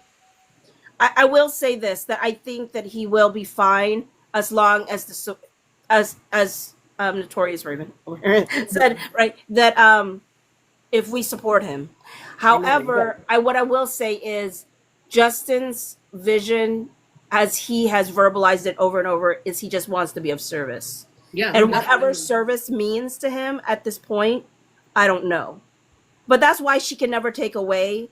Like, she can strip him of all these things. This is everything to her. This is not everything. Yeah, everything to him, exactly. It's not. It's his whole purpose in life was to serve people, and she tried to strip that away from him. But he'll just find another way. Deep down in my heart, and I hate to say it, I don't want it to be true, but I don't think he wants to act again. When this is said and done, he comes out victorious, whatever. I think he would go on to direct a million other projects of service, the ones he's been wanting to do, like Clouds, like 5 Feet Apart. I think he would continue to produce. Wayfair Studios will continue to do great. I don't know that he would give a damn if he ever read a line in front of the camera ever again. Yeah. Much as this is like, yeah, you come out great victorious. It doesn't matter who you are, whatever faith you're walking with. A bad taste is going to be left in your mouth. And and then you're going to have to start cherry picking your projects. Do you only do like a solo movie where you're like, you're the star, No, you can't do that. And now moving forward, as much as there's not a target on your back per se, now this is what we now call, what do you call it? Not a rap sheet. I hate to say rap sheet, but precedents. There's now room for somebody to get crazy. In 2 years, 3 years, he's on another project. Another woman thinks this is her chance to make some money. If she says anything, it's harder to fight it now. Yeah. She could have no proof. He could have all the proof. Now it's like, ooh, when it was the first one, we were with you. Now it's, you know what I'm saying? We could believe him 100%. But now if 80,000 people believed you before, now it's like 60. They're like, bro, what's up? So I think naturally, and he doesn't need to make another dime in his life. I don't think he needs to make more money. And I don't think it's even a money thing, but I think for the love of the game, even considering he was already at a point where, because even when he got Jane the Virgin, that's the interview I was trying to remember. He had decided he was done with acting, and somebody was like, "Just show up to the audition," and he booked it. And he was like kind of afraid because who Raphael was in Jane the Virgin is so not who he is. That whole player, billionaire, I have money. It was a womanizer. He was like, this is so weird because this is so not who I am. But then he took that job, and then it ended up being like he says one of his favorite roles he's played because of who Raphael ended up to be. Because in a way, it's kind of who he was when he turned his life around. So it's kind of how he became that on Jane the Virgin. So already he was kind of going away from acting. So somebody just exactly what I was trying to say. I don't think he will ever trust the community of actors. Him himself, he knows who he is. Even as a director, I don't know that he wants to be on set directing anybody. Like, not, I can't even be like, position your body like this. I can't. No, I'm not touching you like that. It's a weird thing. He does the Keanu Reeves like hover over the back. Now he's doing Don't even touch you. Like he's fanning people's backs. Like, it's sad to say it, and I hate that I'm even saying it, but I will also say that I don't think any actor will feel safe with Blake. I don't think they're going to ever feel he's done either way. I mean, even what's his name, the Massimo guy? Is it? I don't know the guy. I mean, he's like, yeah. I did the video when she was trying to say like, "Do you see my boobs?" And he's like, I don't know. Well, no, because that was the thing. So Another Simple Favor, oh my, it's so cringy. The whole I haven't seen movie, it. I refuse to see it. It is. Let me tell you, I watched it so other people don't have to. It is so. people cringy. say that, but everybody did it. You saw it so too? cringy. But No, I then did not. You said, Elsie, that like, oh, if he ever acts again, he'll only want to act by himself. Let me tell you, there is an S scene with Blake, but she's with herself. Oh, I heard that. I heard she apparently does something with her third sister or something like that. Her twin sister.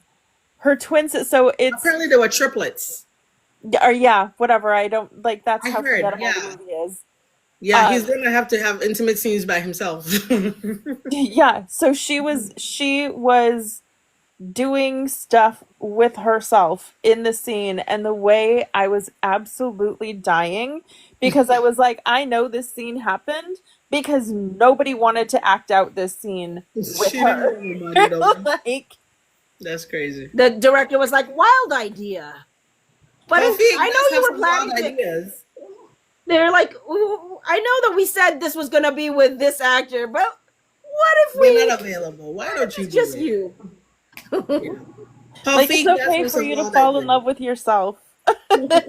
We know Paul Feig has wild ideas because grabbing balls is also there. Mm-hmm. But I will say this too. I like The Simple Favor because I really did actually. I watched the first one. I did like the first one. I thought Blake did well. I mean, maybe it's close to who she is. But that's what I was gonna say. I love the wardrobe, like the suits, and she's tall enough to pull off the suits. I thought it was cute. Yeah. I thought it was very powerful and everything. But I think she did it so well because she wasn't really acting. Yeah, I think she does well when reading she doesn't have to transform. But I will. I mean, and that's her words, not mine. What I will say is, in the beginning, I was like, well, I don't care. I'll go watch. I'm not going to punish the rest of the cast by just because she was there. You know, I'll watch Another Simple Favor. In the end, I heard so many bad things about it. I was like, it's not worth it. I'm not going to watch this thing. No, I've never watched it. I made sure to go into the app and mark it down. Like, I don't like this. I don't want more of this kind of a thing. I marked it down. I said, don't even show me. Before I premiered, I was like, I'm not interested. Amazon Prime was like, great, we will not be showing you this movie. I said, great. I gave it a thumbs down before it even came out. It is so, every step of the way through the movie is so cringy, and I'm just like, I heard it was very over the top. It was so bad. Was like they lost the plot. Like everybody I know who saw it said it didn't need like to be done. So there's pictures of it everywhere, and it's one of the biggest things that they talked about with this movie. She comes out with this absurdly large hat And Paul Feig was talking about it, and he's like, oh, and like, she's such an actress. Like, apparently she had walked down the street and found this boutique with this hat, and the hat has like a 5-foot brim on it, right? And so That's my height. she comes walking down the stairs in the hotel in this ridiculous hat, and I'm just thinking, like, WTF was the point of putting this? No, but can we talk in? about how Queen coded Anna Kendrick was throughout the entire press tour?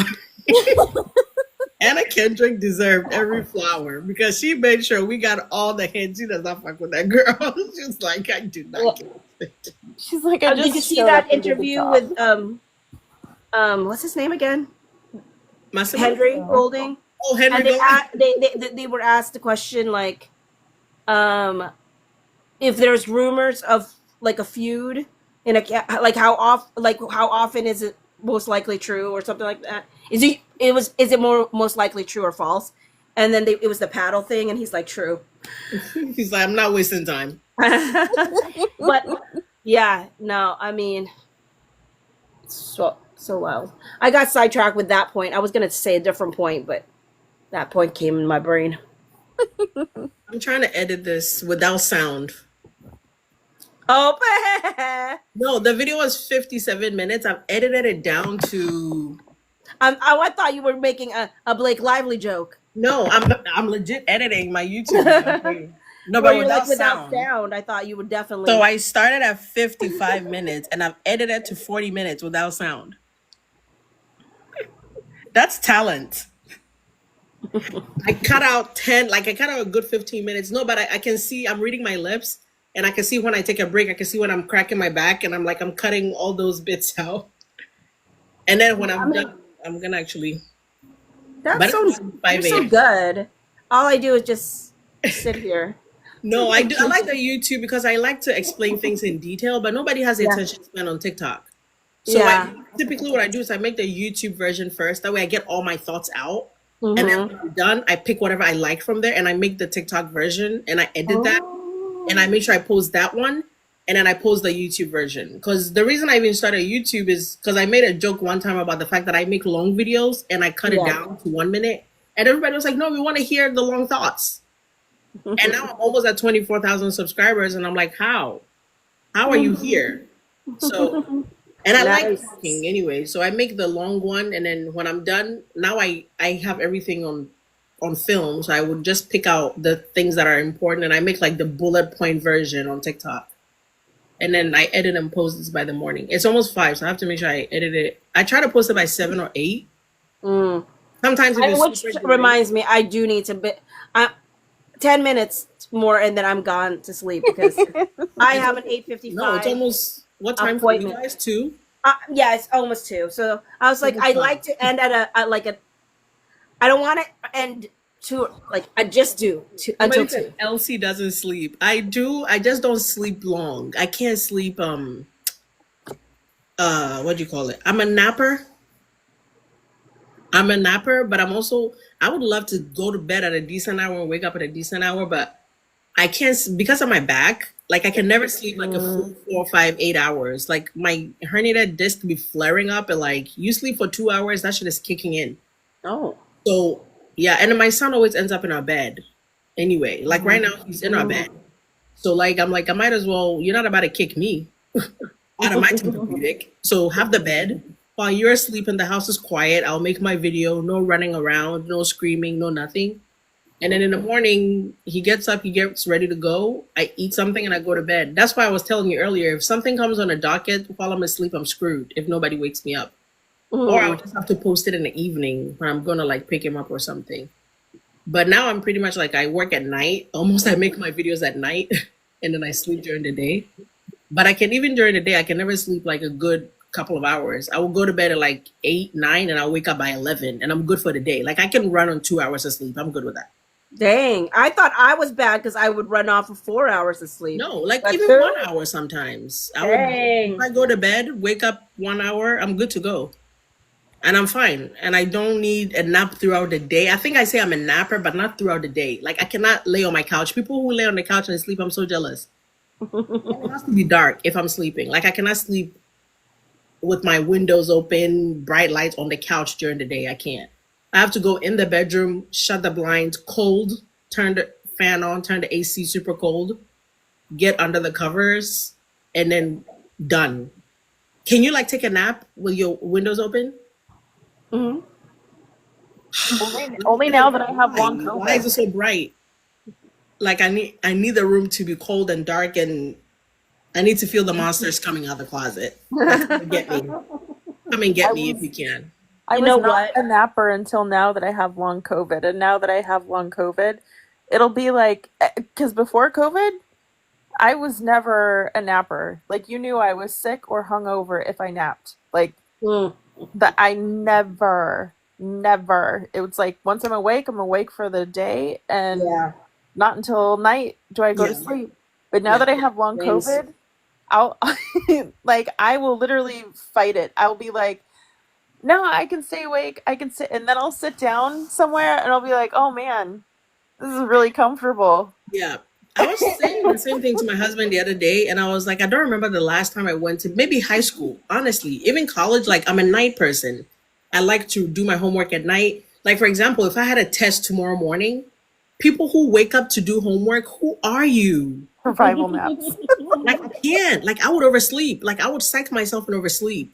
People who wake up like I was studying the morning before the test.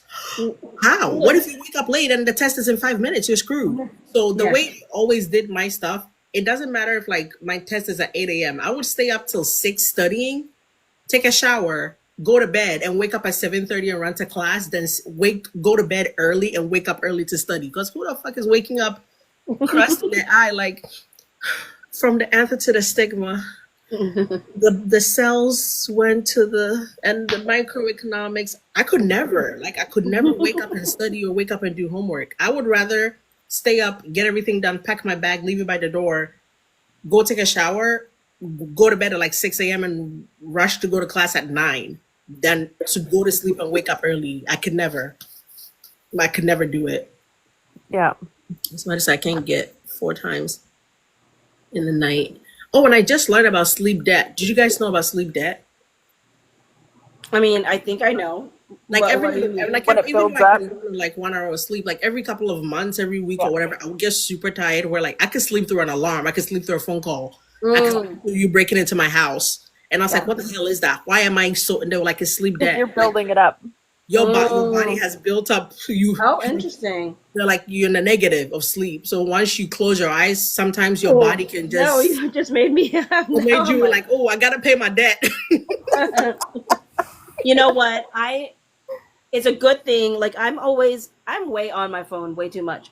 And I'm going on a trip this Wednesday until next month. Oh wow. Well, I mean, when I say that, I just literally mean like September 1. But I'm going to Italy, Malta, and Greece. That is such a Blake way to put things. Oh my Until god. next month. Way to exaggerate, Phoebe. September 1. Girl, why you wait you say next week? Because it's 2 weeks. It's 10 No, but days. Blake would say next month, making you think she's going away for a month. Knowing damn well it's a week and 5 days. I pulled a Blake. I pulled a Blake. You pulled a Blake. Oh Somebody my God, says, what is that's my next. sleep debt? That's my next little thing. You know, Yeah. I had like that's so Blake of you or smear campaign. Now I pulled a Blake. No, my favorite thing now is Poison Lively. Mm. I love Poison Lively. Somebody said it to me the other day in my comments, and I was like, I'm stealing that shit. Yeah. I'm like, Poison Lively is the best. But Okay, you said I'm it. really yawning. But I will say that because I'll be in Italy and Malta and Greece, I don't know. And I'm Is it going to be on a vacation cruise. or you're working? No, I'm on a cruise. It's vacation. Oh. Um, Every time I want to go on a cruise, I see something to prove I don't need to be there. okay, don't think about it because the food is good. But don't don't care make about me the think food. about what the what's happening on there. I I mean, don't but mind the food. It's The what? just I don't mind the food. I don't mind but every time I plan, I think we're gonna go on a cruise. I see some crazy shit about somebody like on a cruise, and I'm like, oops, no, never mind. Be the superstar. Shut it. Oh my god. No, That's and then the recently, best. the icon of the seas. Did you guys see the guy who fell through the slide? Oh my god. I No. haven't seen Icon of the him. seas has this like glass, plastic, see-through slide, water I've seen the slide. slide, but I haven't seen the guy. No, so somebody came, a hole came through the Oh slide, and yeah. somebody fell through. I'm like, I can't go on a, I can't go on a cruise. No, because some of those slides go over the ocean. Yeah, exactly. It really What if does. I fall over It the really ocean? does. I Oh, can swim in That's a scary. pool. I'm not an ocean wait, swimmer. what line are you going to be on? Norwegian. Ooh, I love Norwegian. No, I no. live in a cruise port, so we have No, same. I live in Miami. It would be so easy to take a cruise. I just never have the guts to do it. I'm like, no. right? And it would be so much cheaper than the way we take vacations. Like, we do a big flights, hotel, everything. I'm like, it would be so much cheaper for a family to take a cruise, but I'm like, no, bitch. Yeah, because you get food all the time. When my I'm dad not was putting still up on open alive water. and we had gone on a cruise, and I said, "What was your favorite part?" And he starts like listing off all the food, and I was like, "Oh, Dad, it doesn't have to be food." And he goes, "Oh," and then he continues to list food. So, Like, does it taste fresh to you though? Like, or does it taste like? oh no, I mean there are. I mean, it depends on where you're eating, but like they have to cook it fresh because, in the sense of like, certain places because they keep it open. At least the one I did, which was not Norwegian. This cruise that we went on, I can't remember what we used, but like the food was always having to be cooked because people come at all times to eat. So once it's out, they gotta mix more. So they're usually fresh, and that's If I can't see the bottom of the beach are eggs. You know what, Kay? yeah. The water has to be see through. That's why I love going to the Bahamas, and it's like 28 minutes from Miami. So literally, like we would go to the Bahamas for every vacation if we could, because it's so much. The flight is literally like 20. One time it took 20 minutes. I was like, ooh. My stomach did this, and my stomach came down. Ori, It's so Rhythm Nation, I think it's less about food poisoning and more about norovirus. So it's actually like cross contamination. It's like basically people will either be sick or how do I put it? Like basically the buffets were notoriously known for spreading norovirus, which was the original reason why they put in the hand sanitizer sanitation or stations, and then why now all of the cruise lines have like their weird rituals of like you can't come in here unless you've washed your hands, and they have like hand washing stations at the entrance to all of the cafeterias. And so I think it's less about the Grown food people, they have poisoning. to wash their hand is crazy. Like, why are you not washing your hands on your own? I know. Washing my hands is my favorite thing to do. Like when I come out the house, when I come out from home from being out, like it's I do that. Jesus, but my favorite thing though about vacation in Bahamas. So we vacation at Margaritaville, which is right by a port. So all the cruises come into Nassau, dock there. Carnival, Disney, all of them. And every time, without fail, my favorite thing is around 6 p.m. when the cruises are leaving because they're there for the day. So we're at the beach or whatever, and the cruise people remember they're not staying at the hotel and they have to run to their cruises. Me and my son and we're in the pool, like we're in the beach, and we're like, bye. And then we go to like our condo, right? So we have like this timeshare thing over there. And on our balcony is so big. Oh, I wish I could pull up a picture and I'll show you guys. You could see the cruise people, those rushing to catch it, and when they're leaving, and we'll be on our balcony, like just sipping a drink, I'll be like,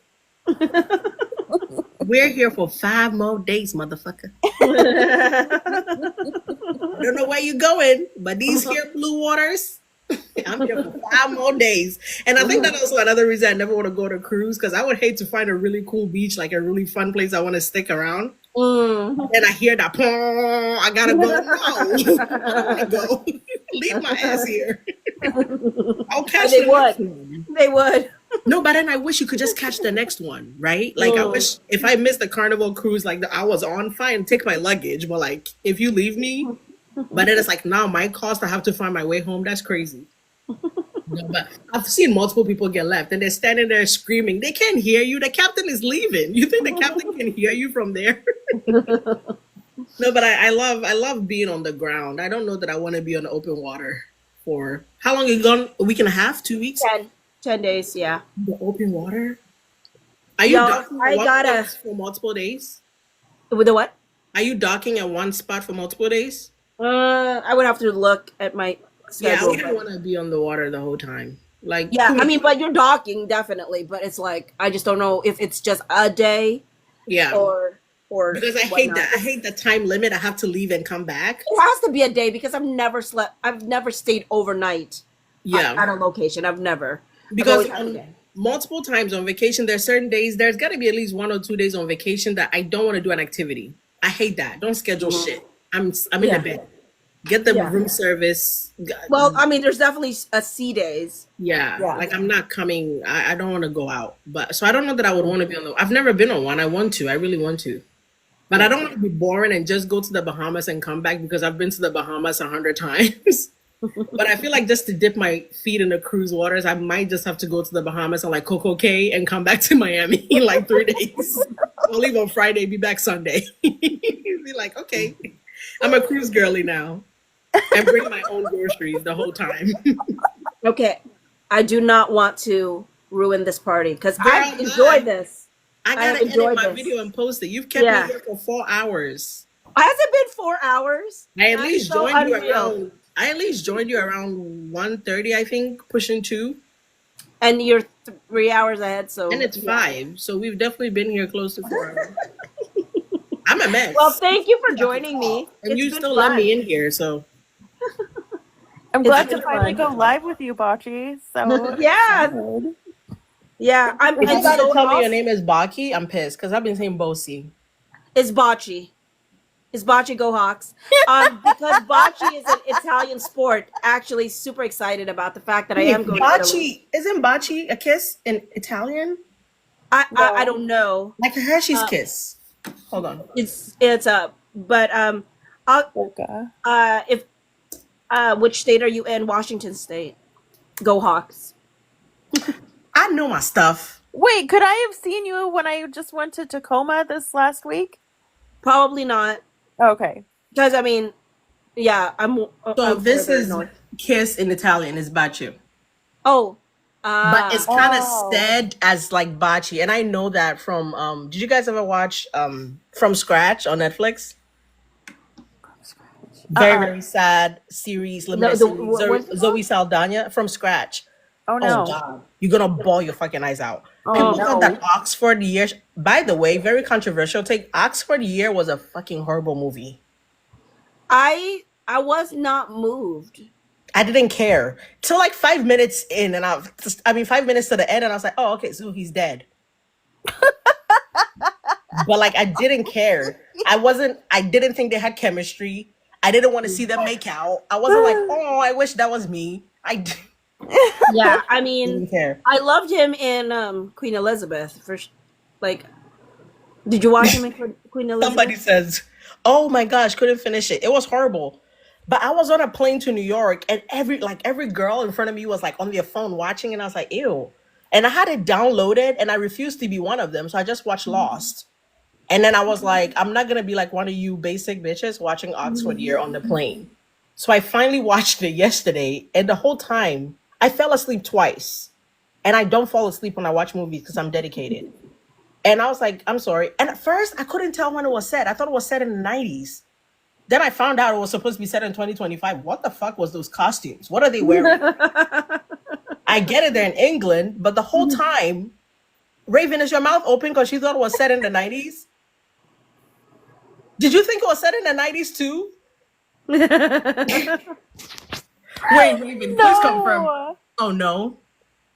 Wait, No, somebody wait, says I thought I was I'm- missing something. So glad to hear. No, because I haven't finished it either. I started it and then Okay, I what do had you to think of the leave. dressing? And I hate when people they make that camera so glary because it makes me think we're in the vintage years. Why was the camera angle? Why was it so blurry? I hate that shit. God. Anyway, but you have to watch From Scratch. Please do.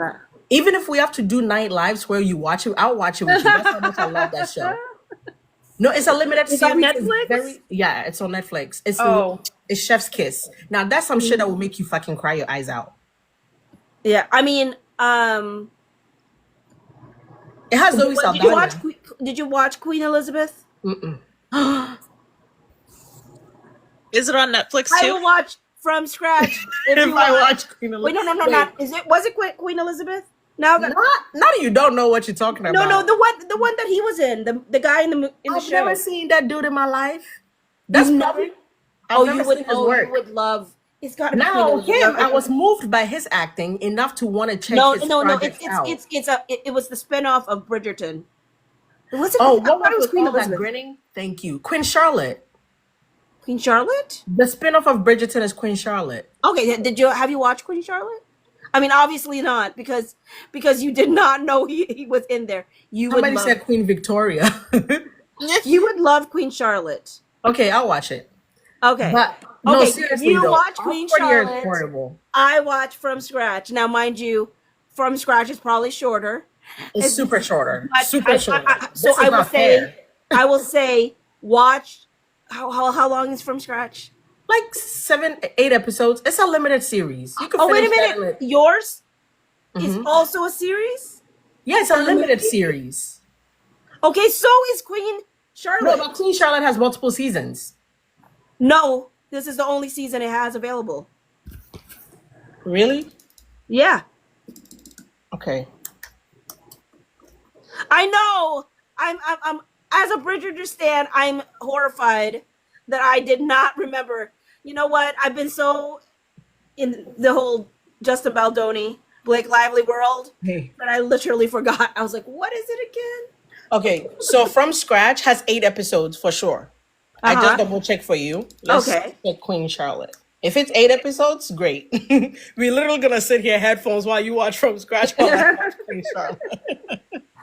We're gonna give each other update. No, just kidding. People are gonna tune into the live like, what the fuck? Can you imagine I'm talking about Queen Charlotte and you're like, oh my god, this just happened. And like, are they watching the same thing? No, we're not. We're watching 2 different shows together at the same time. Okay, let's see. Queen Charlotte episode guide. 6. You're gonna love it. Okay, You're gonna love it. I'll start Queen Charlotte tomorrow because I'm gonna finish Lost tonight. I don't know if it was the final episode. I hate spoilers. Don't do it. Okay. I will fight a bitch over some spoilers. No, I literally have a college friend. Well, somebody give me a spoiler how this Justin Wait, Baldoni you want Blake Lively thing spoilers? is gonna end. Oh, you want From Scratch spoilers? I could give No, it to you. I'm saying I want. Oh, it ends without spoilers? It No. never ends. No, this lawsuit. It never ends. That's the spoiler. No, but It like, never I will have a end until we friend- tell her we love her, and then she'll finally say there's no more smear campaigns. No, but do you think she will add Taylor Swift to the smear campaign once her album drops? Well, like you said, there's probably not going to be a song about her. No, Maybe but like I'm lying. legit, I have a friend from college I haven't spoken to since 2018. No, 2017, because she gave me a Grey's Anatomy spoiler that I didn't ask for. Dead ass. I'm not even fucking with you. I walked into the cafeteria and she knew I was watching season 9 of Grey's Anatomy, and she was like, Derek Shepherd just died, and I was like, fuck you. Oh, And we haven't that's pretty spoken. big. That's a pretty That's big a big spoiler. one. That's a big one. Even though like I didn't know he was gonna die, but the way she said it, there were hints that like Derek Shepherd off screen, Patrick Dempsey was being an asshole and a diva. But she straight up was like, Derek just died, girl. Gave me details of how the car. I looked at her and I said, Sabrina, fuck you. And it's been how many years? 9 years? Pushing 10 years. Me and Sabrina have not spoken. And I'm fine with that. My life has never been better. Nobody has given me a spoiler since that day. Spoil that bitch. Dumbass.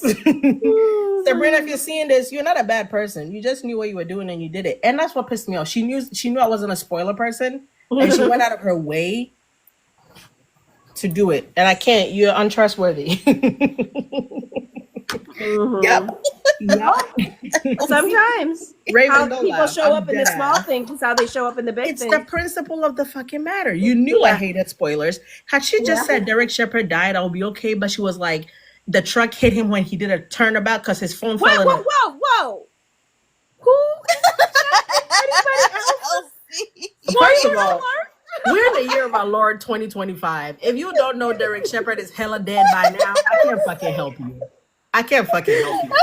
Grey's Anatomy is in season 20. Derek died in season goddamn 9, 11, whatever. If you don't know by now, I don't know what to do for you. I just had to say, And on that note, if you think he died in a car accident, lies. He went and died at a hospital after they failed to take a CT scan of his head. And that's how he died. And even then, he wasn't really dead. He was on life support. Meredith pulled the goddamn plug.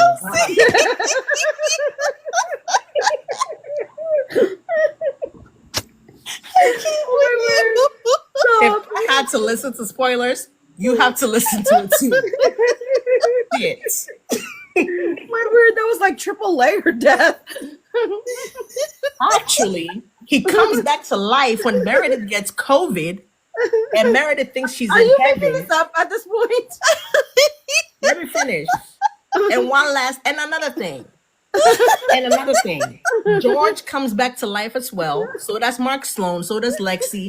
All the motherfuckers come back to life. When Meredith got COVID and she was in a coma, and they gave her all kinds of dreams, and she wanted to stay at the beach, but they kicked her off the beach. Turns out the beach was heaven, and she came back to life and shit. And now Meredith has left the show. Damn it!